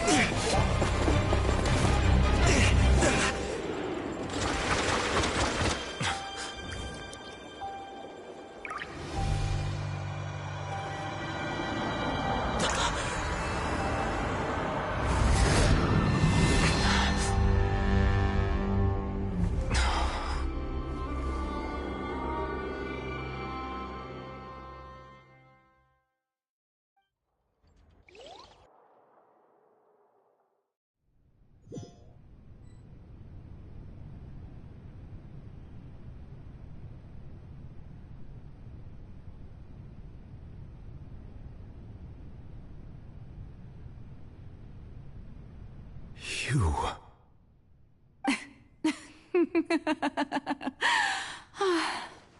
Sorry. That shocked expression on your face is just too amusing. I couldn't help myself. You are not Farina. Who are you? The sweet sound of bewilderment. Marvelous. A sure sign that my attempt to deceive everyone was a resounding success. But to answer your question, I am Focalor. You know, the god. Focalor? Why did you deceive us? Oh, that wasn't my goal, of course. Goodness, no. But I had to fool everyone else too, if I was to stand any chance of deceiving the heavenly principles. Deceiving the heavenly principles? It's all because of that pernicious prophecy. Dreadful, wasn't it? Everyone doomed to dissolve. Fontaine condemned to be flooded. One was not amused. In fact, one was positively bemused when that problem was thrust upon me by my dearest predecessor. That's the former Hydro Archon Egeria, for the uninitiated. It hardly gets more disastrous than a preordained national catastrophe. Now does it? She knew full well that the prophecy would surely come to pass. And as one of the seven, she also knew full well that one defies the heavenly principles at one's peril. So yes, as you have no doubt surmised, it was a rather impossible situation that I found myself in. I spent a terribly long time mulling it over, alone on the ocean floor. And I was almost growing barnacles by the time I finally realized there was only one possible solution to this confounding conundrum. I had to outwit the heavenly principles, allow the prophecy to be fulfilled, ostensibly at least, while saving everyone at the same time. I'm a genius, I know. I can only assume that's why Egeria chose me as her successor. Although, looking back now, it was hardly the inheritance one dreams of. Between the task of saving the nation, the quotidian duties of the Hydro Archon, and not to mention the original sin of creating a new race of humans, I dare say she left me quite a colossal mess to clean up. But one can only play the hand one is dealt. I did not choose this, any more than I chose to be one of her Oceanid familiars. So you were also once one of the Oceanids, transformed into a human by Egeria's hand? Yes, I was. I always dreamed of becoming human. And I still do, even now. In my eyes, to be human is to be part of the greatest opera ever known.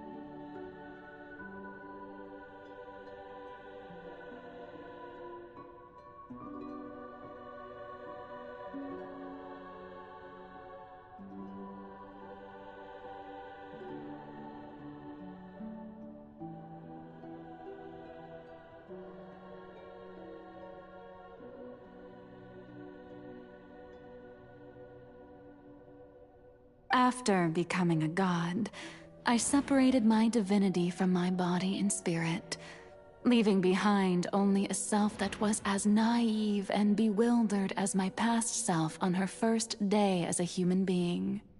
The me you see before you now is that divinity, and the human counterpart I left behind, I named Farina.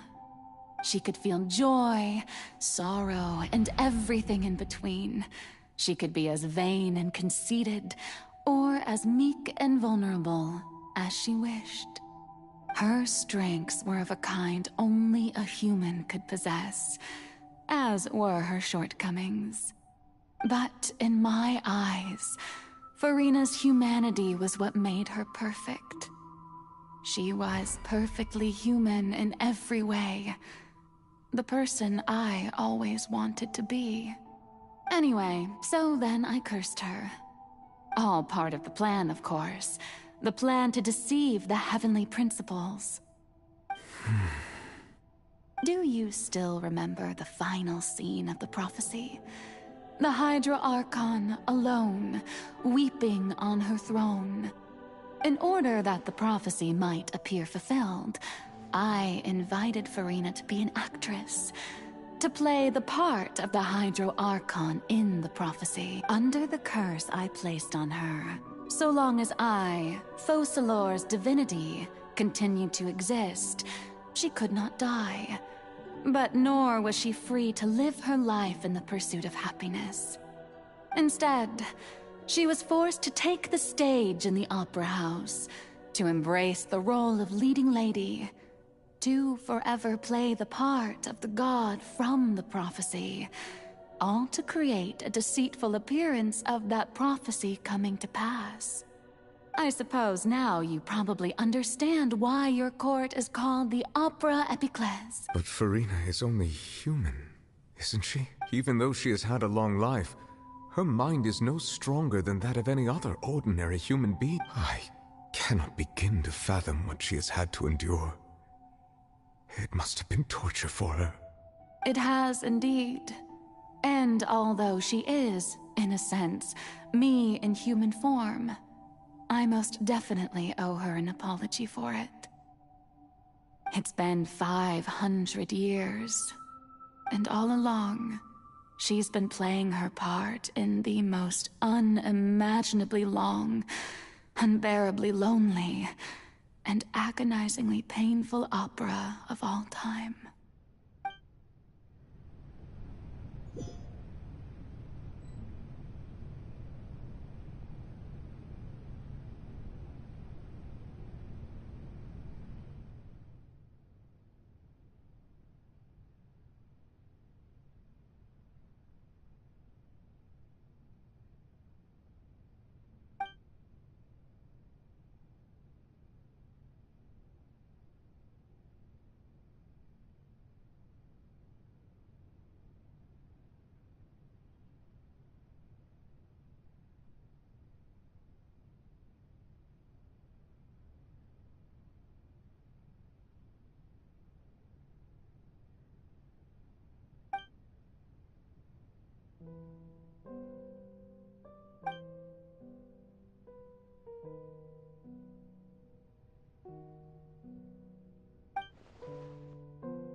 Oh, who permitted you to come onto the stage?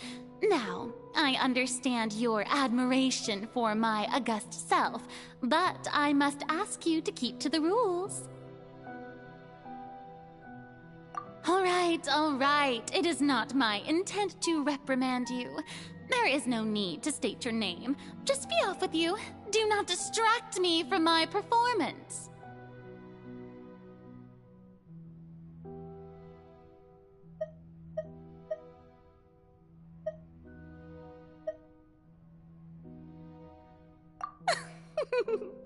Oh, do not jest. Can you not feel it? I am Focalor. The eyes of countless Fontanians are upon me. I must, at all times, display the utmost elegance and nobility.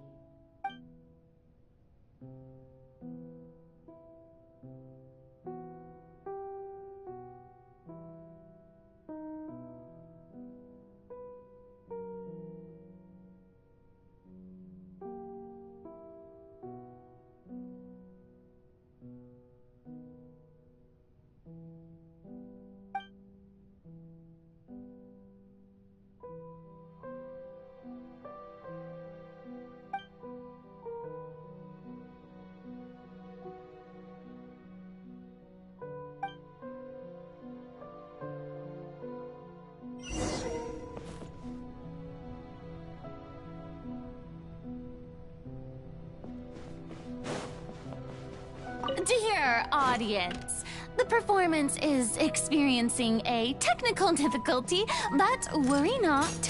The guards shall resolve it soon enough. Bow your head.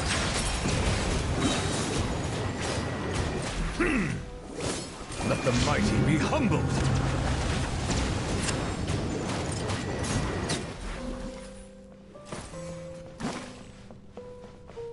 Hey, what gives?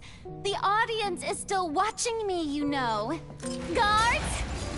Wait, where are the guards? Guards! Guess the moon. Transfixed. Action as a flame!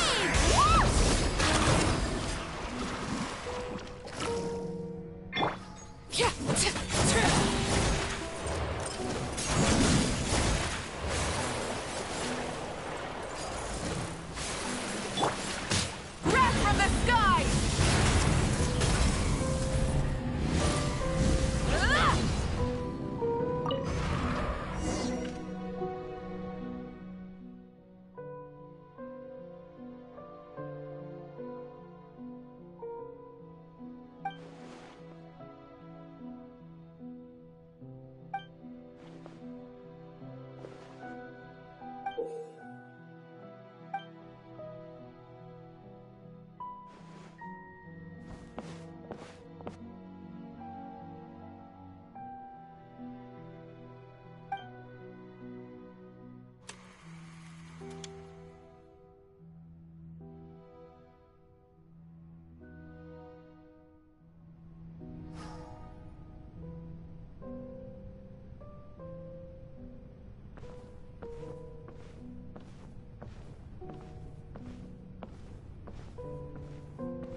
Farina.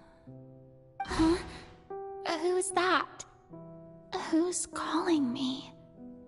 Where? Be not nervous. Be not afraid. I am before you. Wait a moment. You're mirror me? How can this be? Mirror you, huh? You know what? That's not bad. Let's go with that. Mirror me. What do you wish to say? The prophecy. Have you heard of it? What prophecy? Wait. I know. I think. I don't know why, but it's in my head somehow. The people will all be dissolved into the waters, and only the Hydro Archon will remain, weeping on her throne. Only then will the sins of the people of Fontaine be washed away. Oh, very good. You know it well. What's going on? I can't seem to remember anything clearly.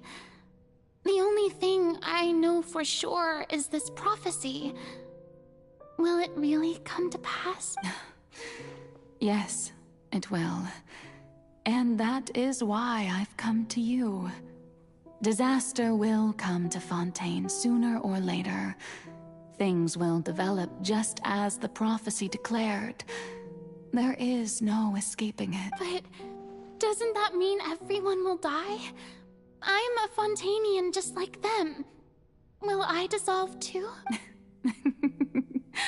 Oh, don't worry. Magical meetings exist in this world precisely to give people a chance to turn things around.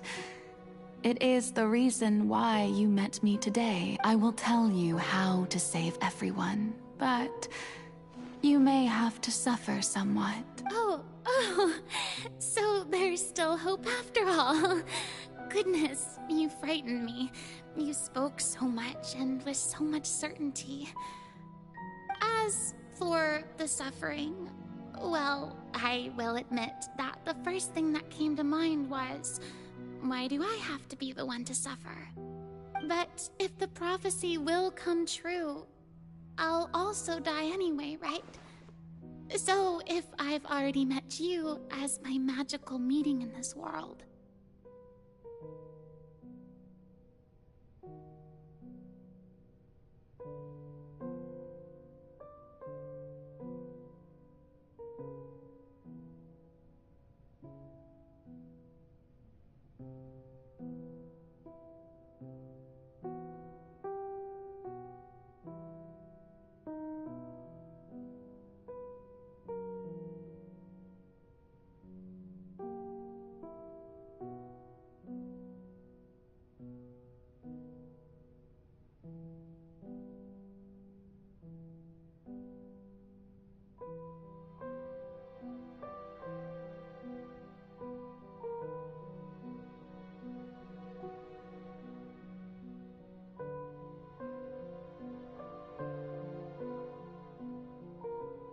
If there were scales, with all the people of Fontaine on one side, and my pain on the other, is it not obvious where the scales should tilt? You truly are the perfect human. My ideal. I suppose this would also be the justice that belongs to you.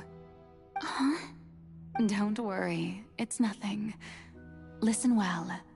Fontaine has just lost its Hydro Archon.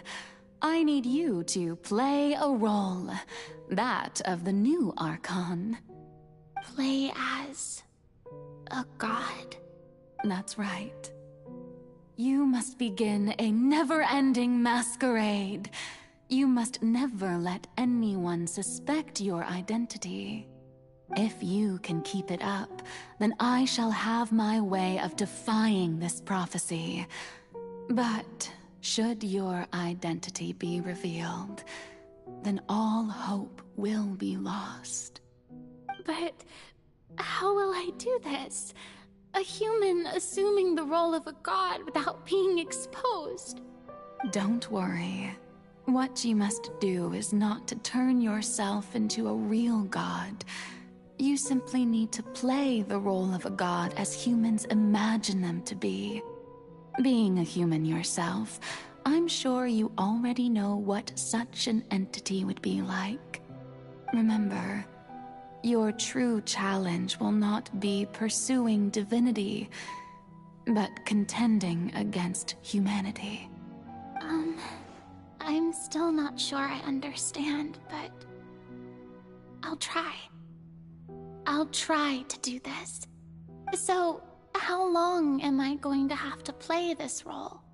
To accomplish this mission, you will have to stay on the stage for many, many years.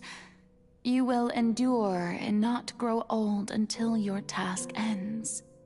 But I promise you, all will eventually end in a magnificent and dramatic trial, and everyone will be saved. A trial, huh? How exciting. I'll be looking forward to it.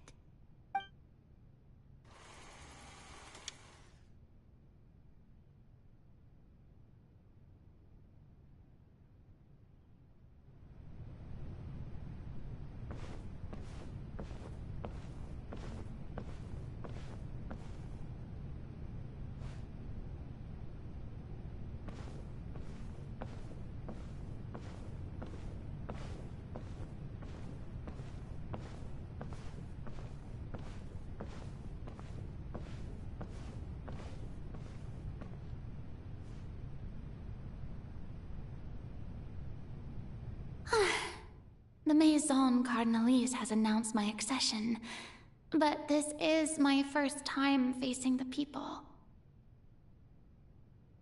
What should I say to most appear like a god? To be honest, I still don't know. Perhaps I should first try to act natural. Ladies and gentlemen, good evening, and welcome to the Opera Epiclese. I'm sure you've all heard about how I have taken on the role of Hydro Archon. Indeed, I am Verena de Fontaine, your new Archon. In truth, I know little about becoming a nation's new god, but it will be my honor to guide you all.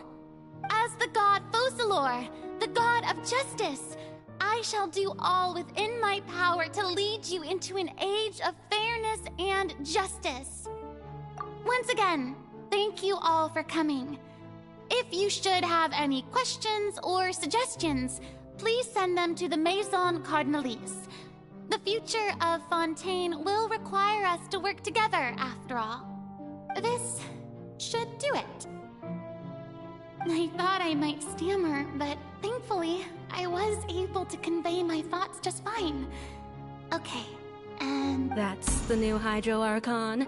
Is this some kind of joke by the Maison? I would have thought that a being that surpasses humanity would be a bit more assertive. Hey, did you hear that? She even told us to send her suggestions there at the end. Shouldn't gods be all-powerful?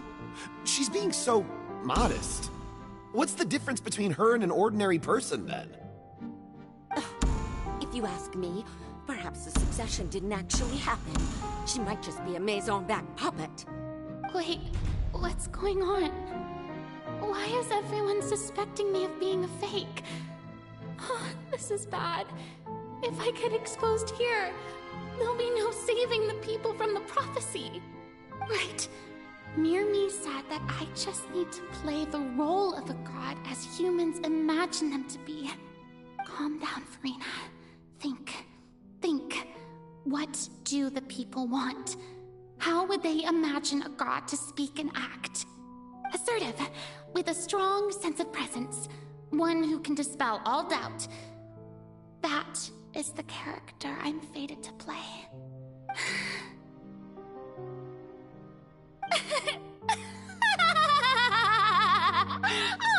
Oh, very good, my people. Only ones such as you are deserving of my rule. Now, I was wondering, if some weak puppet were to one day come onto the stage and claim ownership of this opera house, would the children of Fontaine follow them? Well, it seems that you would all see right through them. Having passed my test, you are qualified to witness wondrous trials alongside my august self, here in this opera house. You may consider my previous act a door gift of sorts. I thought it was a debut that suited the atmosphere. Now then, let us be reintroduced. Ah, so that was just a performance. How could I have forgotten that we were inside an opera house? Personality? It's quite shocking, to be honest, but I suppose it's a better look than before. Such a fascinating and bold deity. How wonderful! Our future may yet be bright after all. It seems I've turned them around. Best follow this flow and restart my accession speech. My dear people, whether you acknowledge me or not, whether you trust me or nay, I say to you, keep faith in your ardor for justice. We have heard it said that this nation's sins can no longer be washed away. Well, I say that justice is most fragrant when it blooms amid sin. The scales of justice should not weigh heavy in the hands of its God. On one side, it must carry fairness and justice. And on the other, praise and applause. May law be the prayer on our lips. May judgment be our worship. Let us light the fires and drink to the future of Fontaine!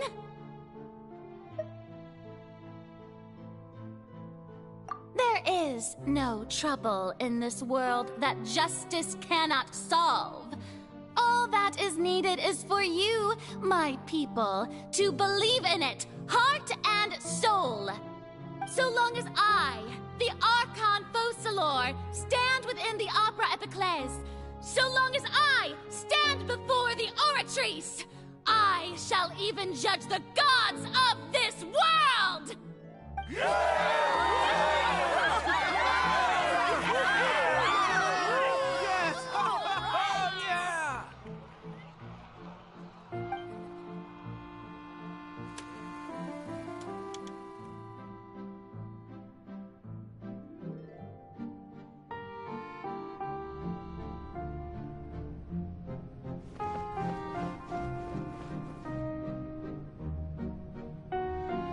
Lady Farina, here are today's case reports, as well as a summary of the follow-up for your perusal. Come now. Was I not just at the Opera House in person? Leave these kinds of things to Neuvillette. Besides, none of these trials were the one that I'm looking forward to the most. If I may be so impertinent, what kind of trial are you truly looking forward to? A magnificent, dramatic, and wondrous trial. A trial to end all things. How could you hope to understand? That's true. I fear I lack the ability to grasp your divine thought, Lady Archon. No need for fright, and do not take what I said before too seriously. Go now, do your duties. The trial I await. It will come one day.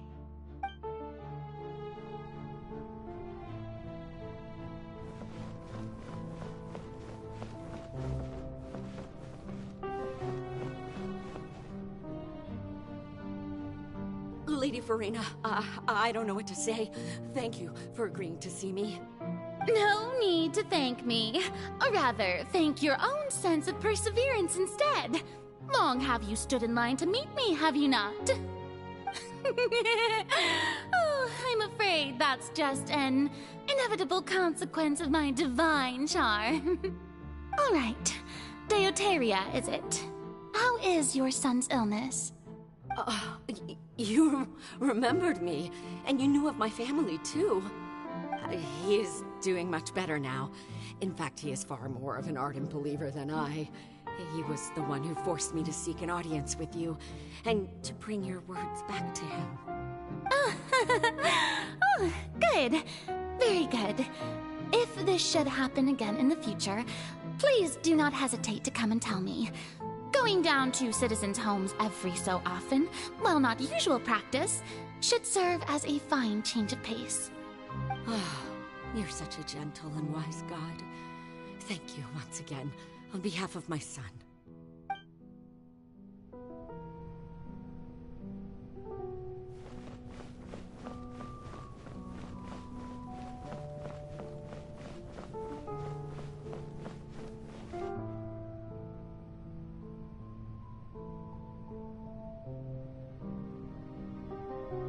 Lady Farina, here are the latest hydrological reports. As for the specific parameters you asked to take note of, I'm afraid things still don't look good. I see. It's as I thought, then. As your god, I did already expect this, but I wanted to see how far your human wisdom would allow you to analyze it. All manner of signs indicate that the prophecy will still come to pass. Forget it. That's not something you need to worry about right now. Well, as I understand it, the Fontaine Research Institute is also trying to find a way to counter the rising water levels. Really? Have they found anything? I'm afraid that they haven't found any effective solution thus far. Oh, is that so? Well, no wonder. This issue has reached the realm of the gods, after all. Still, their spirit is praiseworthy.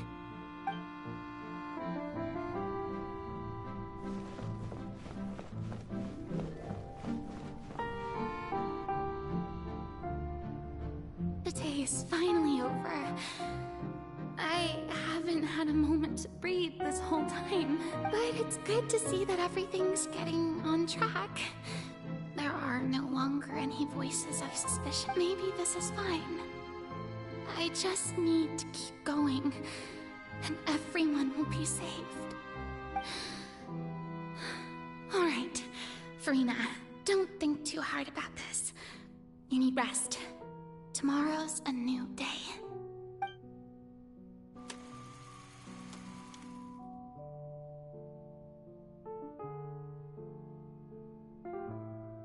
Lady Farina, here are the new trial reports for the latest cases, as well as a summary of the follow-up.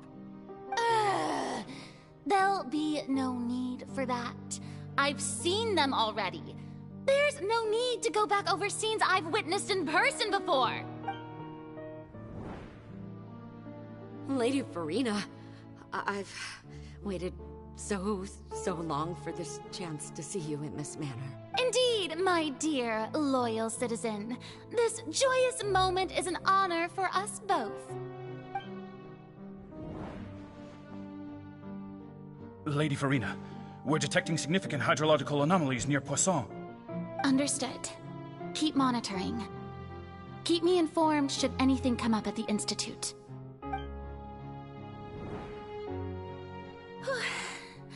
I don't think I let anything slip today. I must show the people that there is nothing to worry about. I just don't know when these days will end. I feel utterly exhausted. Best to rest.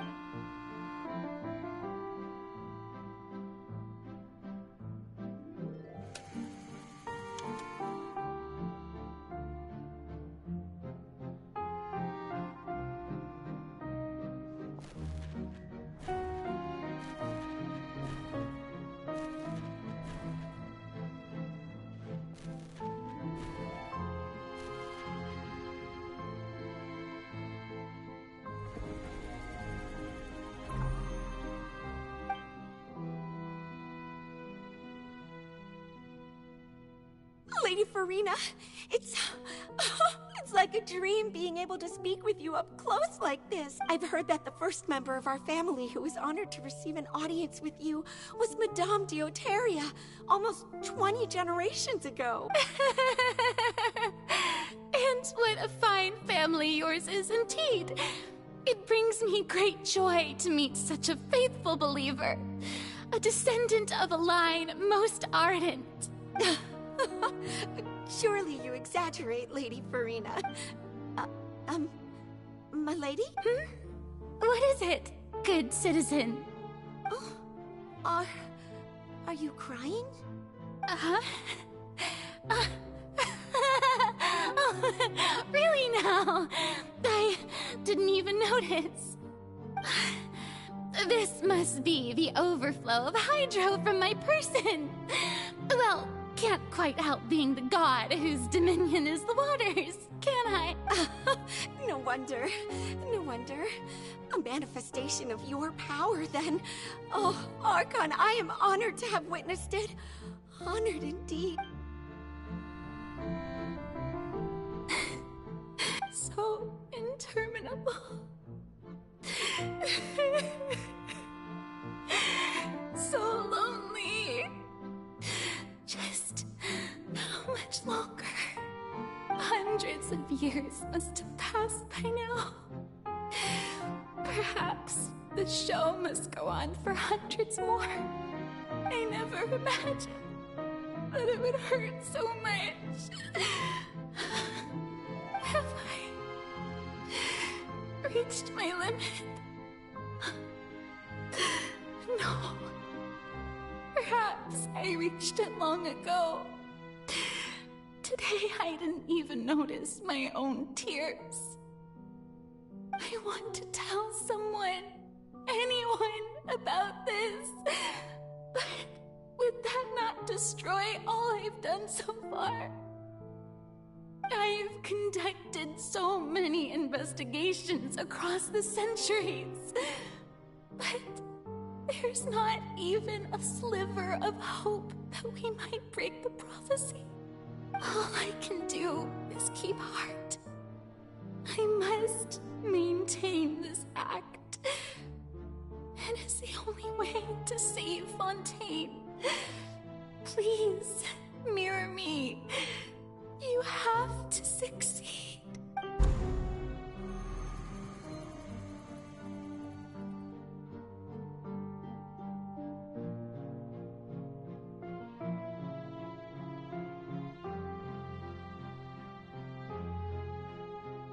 Farina, you don't have to shoulder this burden alone. Although I don't know what you might be keeping from everyone, your people are more than willing to share your burden with you.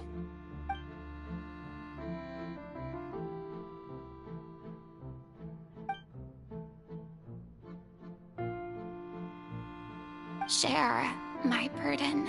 That's impossible. It was fated right from the start that this would be my duty alone. But even if your burden doesn't need to be shared, you can still choose to confide in someone. Just share it with me. I'm what you'd call a witness. A witness? Yes, I've heard that you came to Tevat from beyond the stars, yes. In other words, you never belonged here. And if Tevat is, in its entirety, a show on a stage, then you're just a spectator, aren't you? If that's the case... He's right. I could confide in him, couldn't I? But if things don't play out as expected, the people of Fontaine will be the ones to pay the price. No, Farina. You shouldn't be selfish. But what if it's really alright? Farina, you've worked so hard for so long. Surely it would be okay to put yourself first for once. Just this once. Is it such an outrageous thing to do anyway? To find someone in whom you can confide your frustrations and sorrows? Surely it could not hurt. If you let this opportunity slip through your fingers, it might never come by again. Think about it long and hard.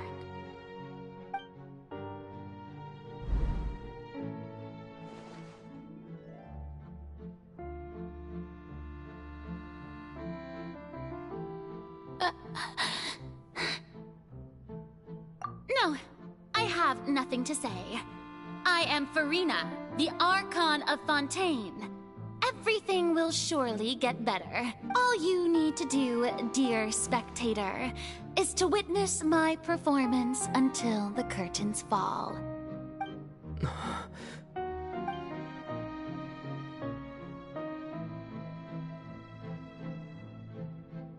Fine.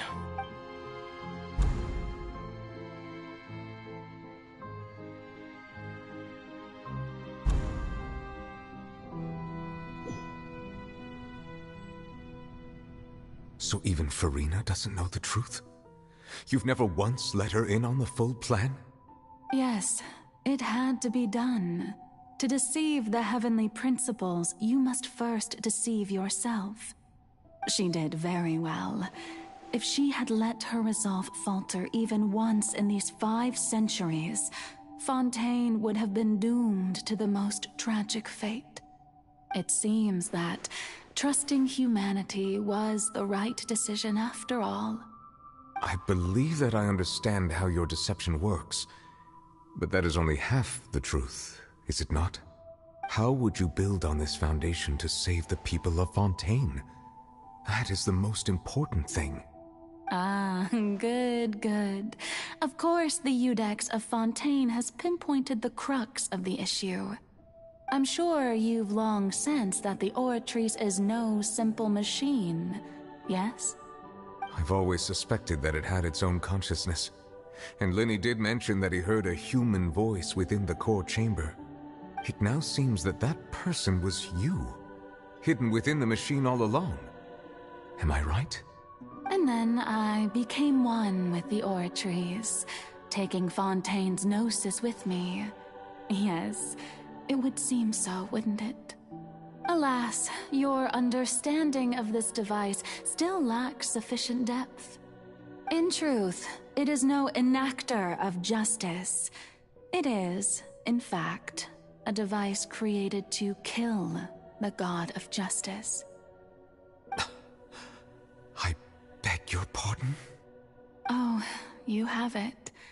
And to be more precise, not only will the Oratrice take down the god of justice, it will also take down the divine throne upon which she has been placed. I mean, did you think I would be the sort to enjoy peaceful repose while Farina suffered? My work over these last 500 years has been to constantly accumulate indemnitium within the Oratrice. But really, Some have already discovered that only a small fraction of the energy generated by the device was ever used to provide power to Fontaine. The vast majority had to be, accumulated to enact this death sentence. It was all a part of your plan, then? Both the trial and the sentence? Indeed. This power, accrued over 5 centuries, could have sustained Fontainians for millennia, had it only been used for that purpose. Almost all of it has now been stored within the oratory, but only power of this magnitude could hope to destroy the Hydro Archon's divine throne, shaking the rules established by Celestia, and breaking through the institution that is the Seven. So the Oratrice's call for death was for neither Farina nor Focalor, but for the Hydro Archon. The destruction of that divine throne. If I do not misunderstand your intent, you must be... returning what's rightfully yours to you, of course. In other words, this was all done to return the authority of the Hydro Archon to the Hydro Dragon of this planet. But...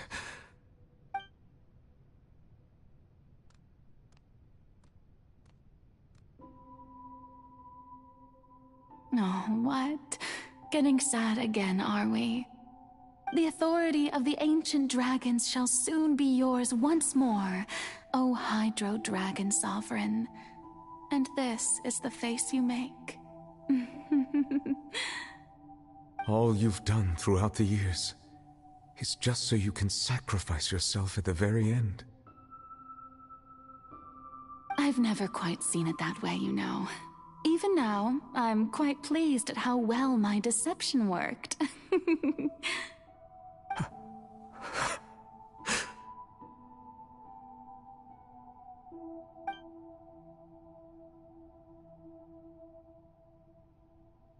Hydro Dragon,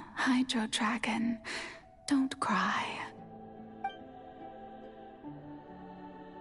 I must say, had it been within my rights, I would have loved to judge the heavenly principles themselves.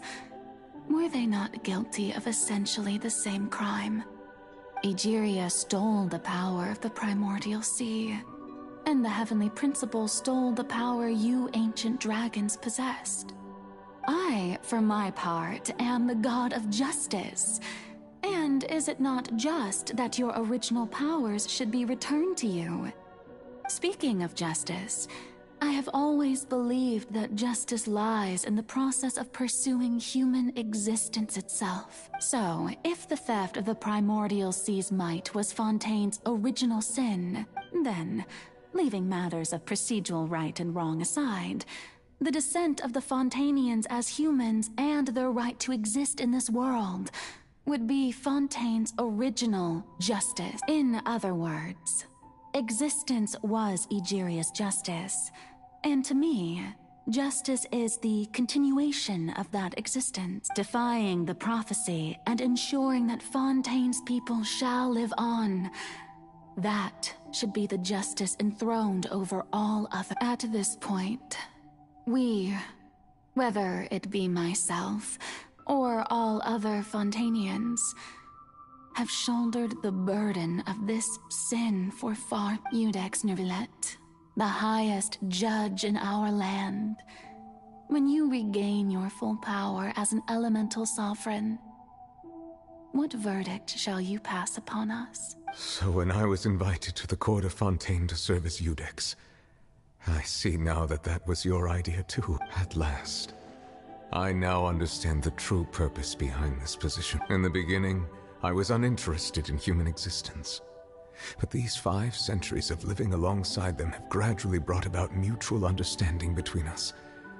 And I have even attempted to feel as they feel. You are a devious one, Focalor. Things being as they are, surely you know that I could never declare them to be guilty.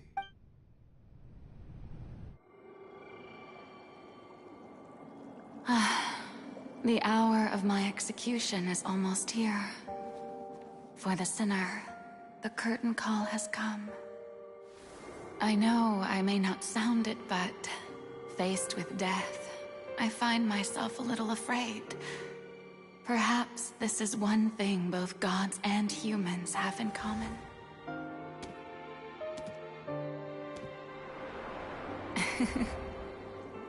Farewell, Nervalette. I hope you've enjoyed the part you played these 500 years.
Iudex Nervalette, hereby declare,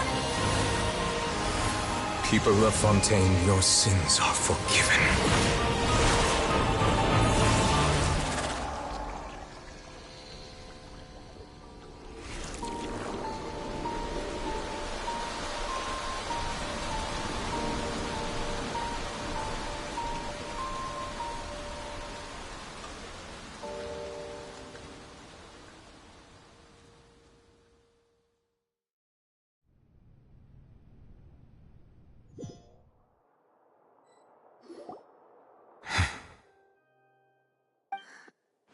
What just happened? Has the death sentence been carried out? Was that bright light some sort of misdirection? I have a feeling that something huge just happened. But since we're all still alive and haven't been dissolved, I assume whatever happened was good for us. It's time to end this. We must mete out punishment to that beast. Didn't you say just a moment ago that it can't be defeated? I have gained the strength sufficient to deal with it. Through certain means, I now have the ability to separate the power of the Primordial Sea from that creature. We should seize the opportunity to pursue our quarry. Traveler, now that the oratories can no longer function, I require an executor to help me mete out justice.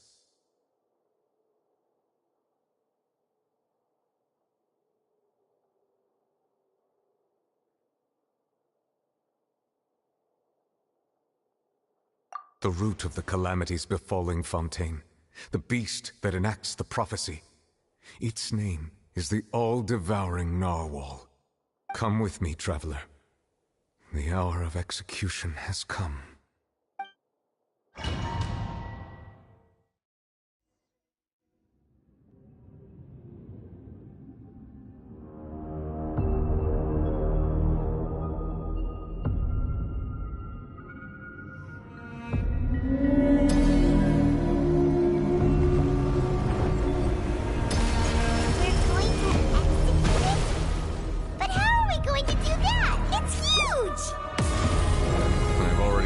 To separate the power of the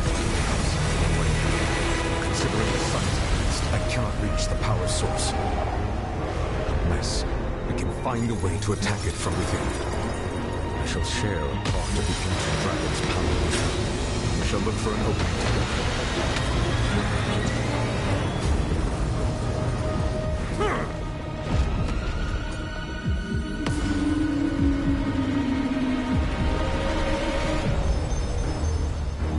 I can feel its sorrow turning into hostility.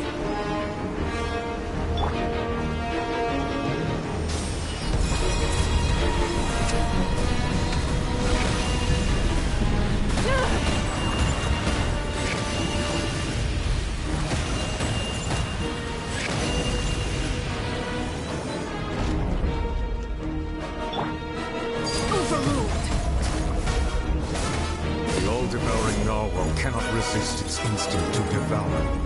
Continue to trigger its hostility, and chance will present itself.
I have granted you my protection. Do not fear. Seize the moment and use my power to suppress its root from within.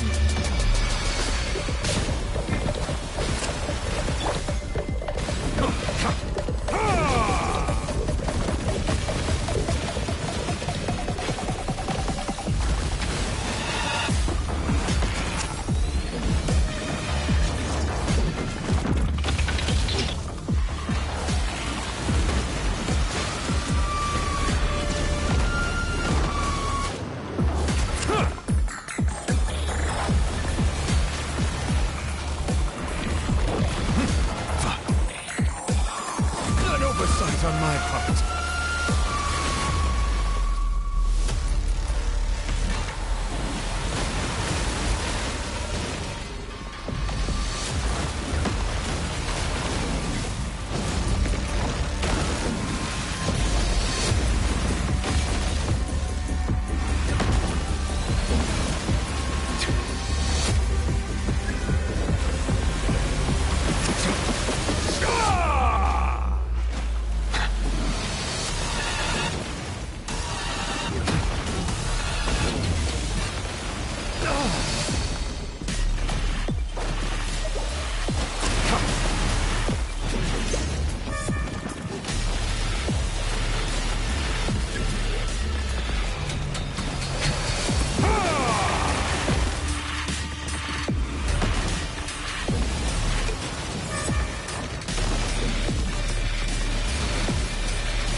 thanks for helping with the cleanup. It should have been my job, but... oh well. It was just supposed to be a short private training session for me. I didn't think that my disciple and my master's pet would start brawling in the meantime. Well, actually, I had a feeling that it would happen at some point, but they bumped into one another earlier than I thought. What a blunder. I suppose I'll have to swing my sword 3 million times as penance. That power. Who are you exactly? Paimon has an idea. From what she said earlier, she must be Child's master. Skirk, right? It's just that he gave us the impression that she was the less talkative person. I simply did not have anything to say to the weak. But you, on the other hand, managed to defeat the all-devouring narwhal without using power from beyond this world, so you may speak to me as equals. I have to agree. It's a strange use of a planet's primordial waters just to raise an all-devouring narwhal. That kind of power is wasted on it. It's not cooperative. It eats too much. And I have more important things to do with my time than pet sitting. The only thing that creature has going for it is its looks. All in all, it fails as a pet. Miss Skirk? I think you might have missed the point. The point being? Well, being that this pet almost destroyed an entire nation. So what sort of person is your master? Well, Child's master's master. Wait, is that right? Oh, right. So you don't know him. Sorry, I assumed you did. His name is Sir Tologi. Huh? I am unfamiliar with that name. Huh. So Master isn't sufficiently famous. How should I describe him then? Have you heard of the name The Fowl? The Fowl? Still nothing? Well, how about The Visionary? Vetterfulnir then? Or Gold Rhindaughter? Ooh, that one we've heard! Rhindaughter's part of the Hexen Circle. She's Albedo's mom, right? Oh, so you do know that name. To be honest, I also heard all of those names and titles from my master. I don't actually know them either. But I suppose you understand now, yes? My master is likely a similar sort to Rhindaughter. They are both pursuing some form of perfection. Wait! Didn't you also mention a visionary person? Paimon didn't quite catch their name. Actually, never mind that. I believe it expedient to inform you that the all-devouring narwhal used up nearly all its strength fighting you. Such roiling hydro energies will prove difficult for the planet's deep seas to digest. As such, the fontaine back on the surface has most likely been thrown into chaos. In other words, the prophecy that you've been fretting over should now be in full swing. What?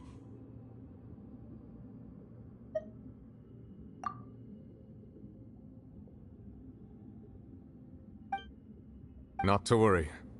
Focalor has already managed to deceive the heavenly principles. In the end, the people will all be dissolved into the waters, and only Farina will remain, weeping on her throne.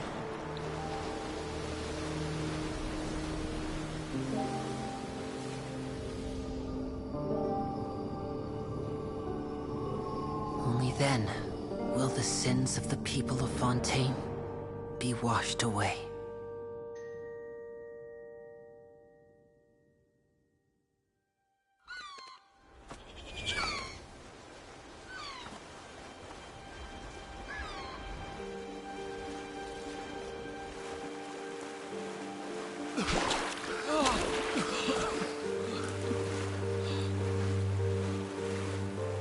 Hey! Help! Over here!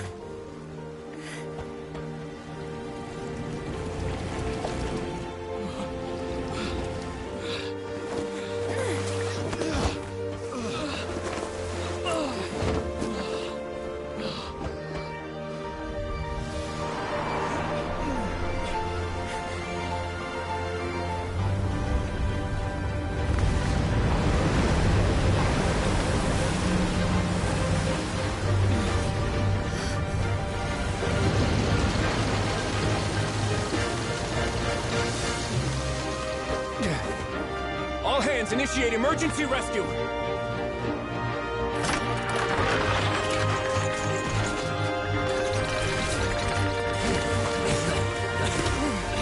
Hurry!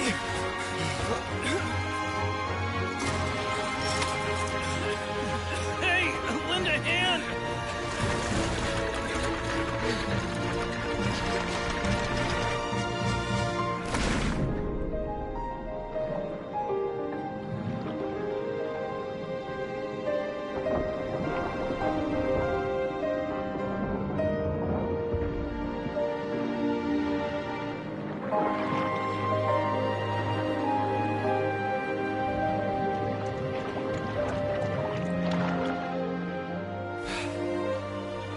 Look! The water's receding!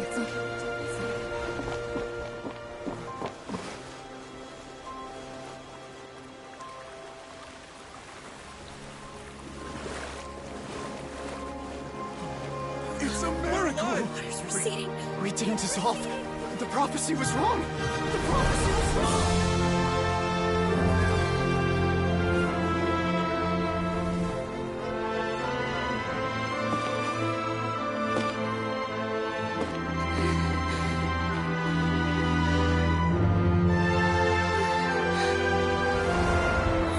Are you right? We're saved. The prophecy was wrong.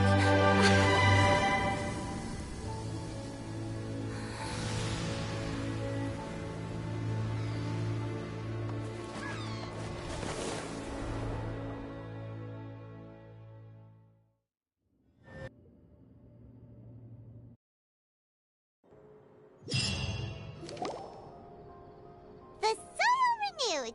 The Spina di Rosula talks post-disaster rebuilding. I recently visited Poisson to meet with Miss Navia, spokesperson of the Spina di Rosula, and we spoke about Poisson's present and future. Old soil can still give birth to new bloom, Miss Navia stated. Hope is like seeing a small cookie when you're starving late at night. You just need a little of it. Skyship Winglet, Booner Brain of the Fontaine Research Institute. The various disputes that have arisen on account of Mr. Edwin have suddenly become a shield over the Institute, with Jurier turning out to be a once-overlooked hidden gem. People always call the first researcher mad, but few know what to call the second. And should that latter person achieve a miracle, they would find it all the harder to find a word with which to classify him and his team. Wow! Paimon barely recognizes the people in the reports. Are those really Jurier and Navia? They sound like real big shots.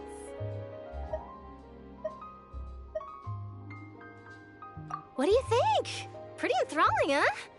The Steambird's idea was pretty simple. With the disaster just having passed, we would print a free edition packed to the margins with good news to calm people down. The value for these big scoops lies in their inevitable follow-ups. We'll publish further reports and go into the stories behind those people. Edwin's assistant, Jurier, created a true flying ship, while Navia is leading people in the reconstruction of their home. I'm sure that these stories could draw even your well-traveled eye. Paimon's curious too! Wait a minute. Didn't we watch everything happen from start to finish? What's there to be curious about? And that's exactly why I'd like you to come conduct interviews with me. You're the best incubators of news, if you haven't noticed.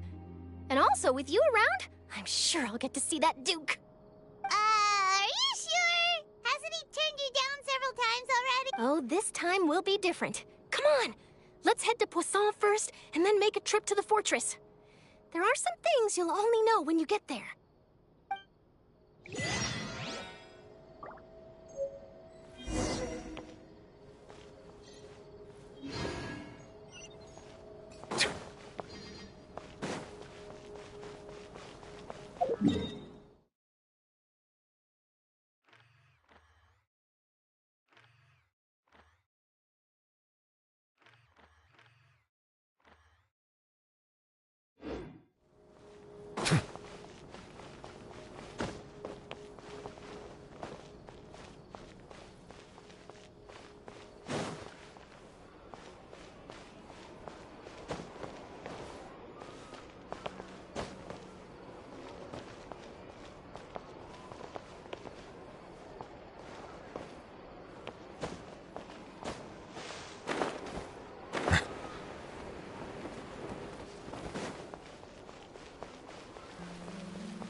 Can we play banker next time?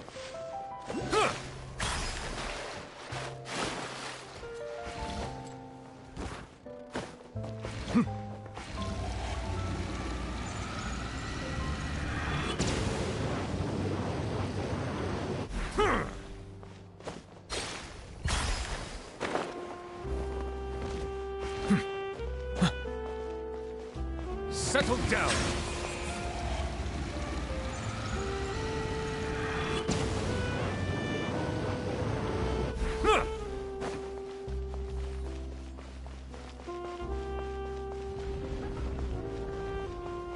Bow your head.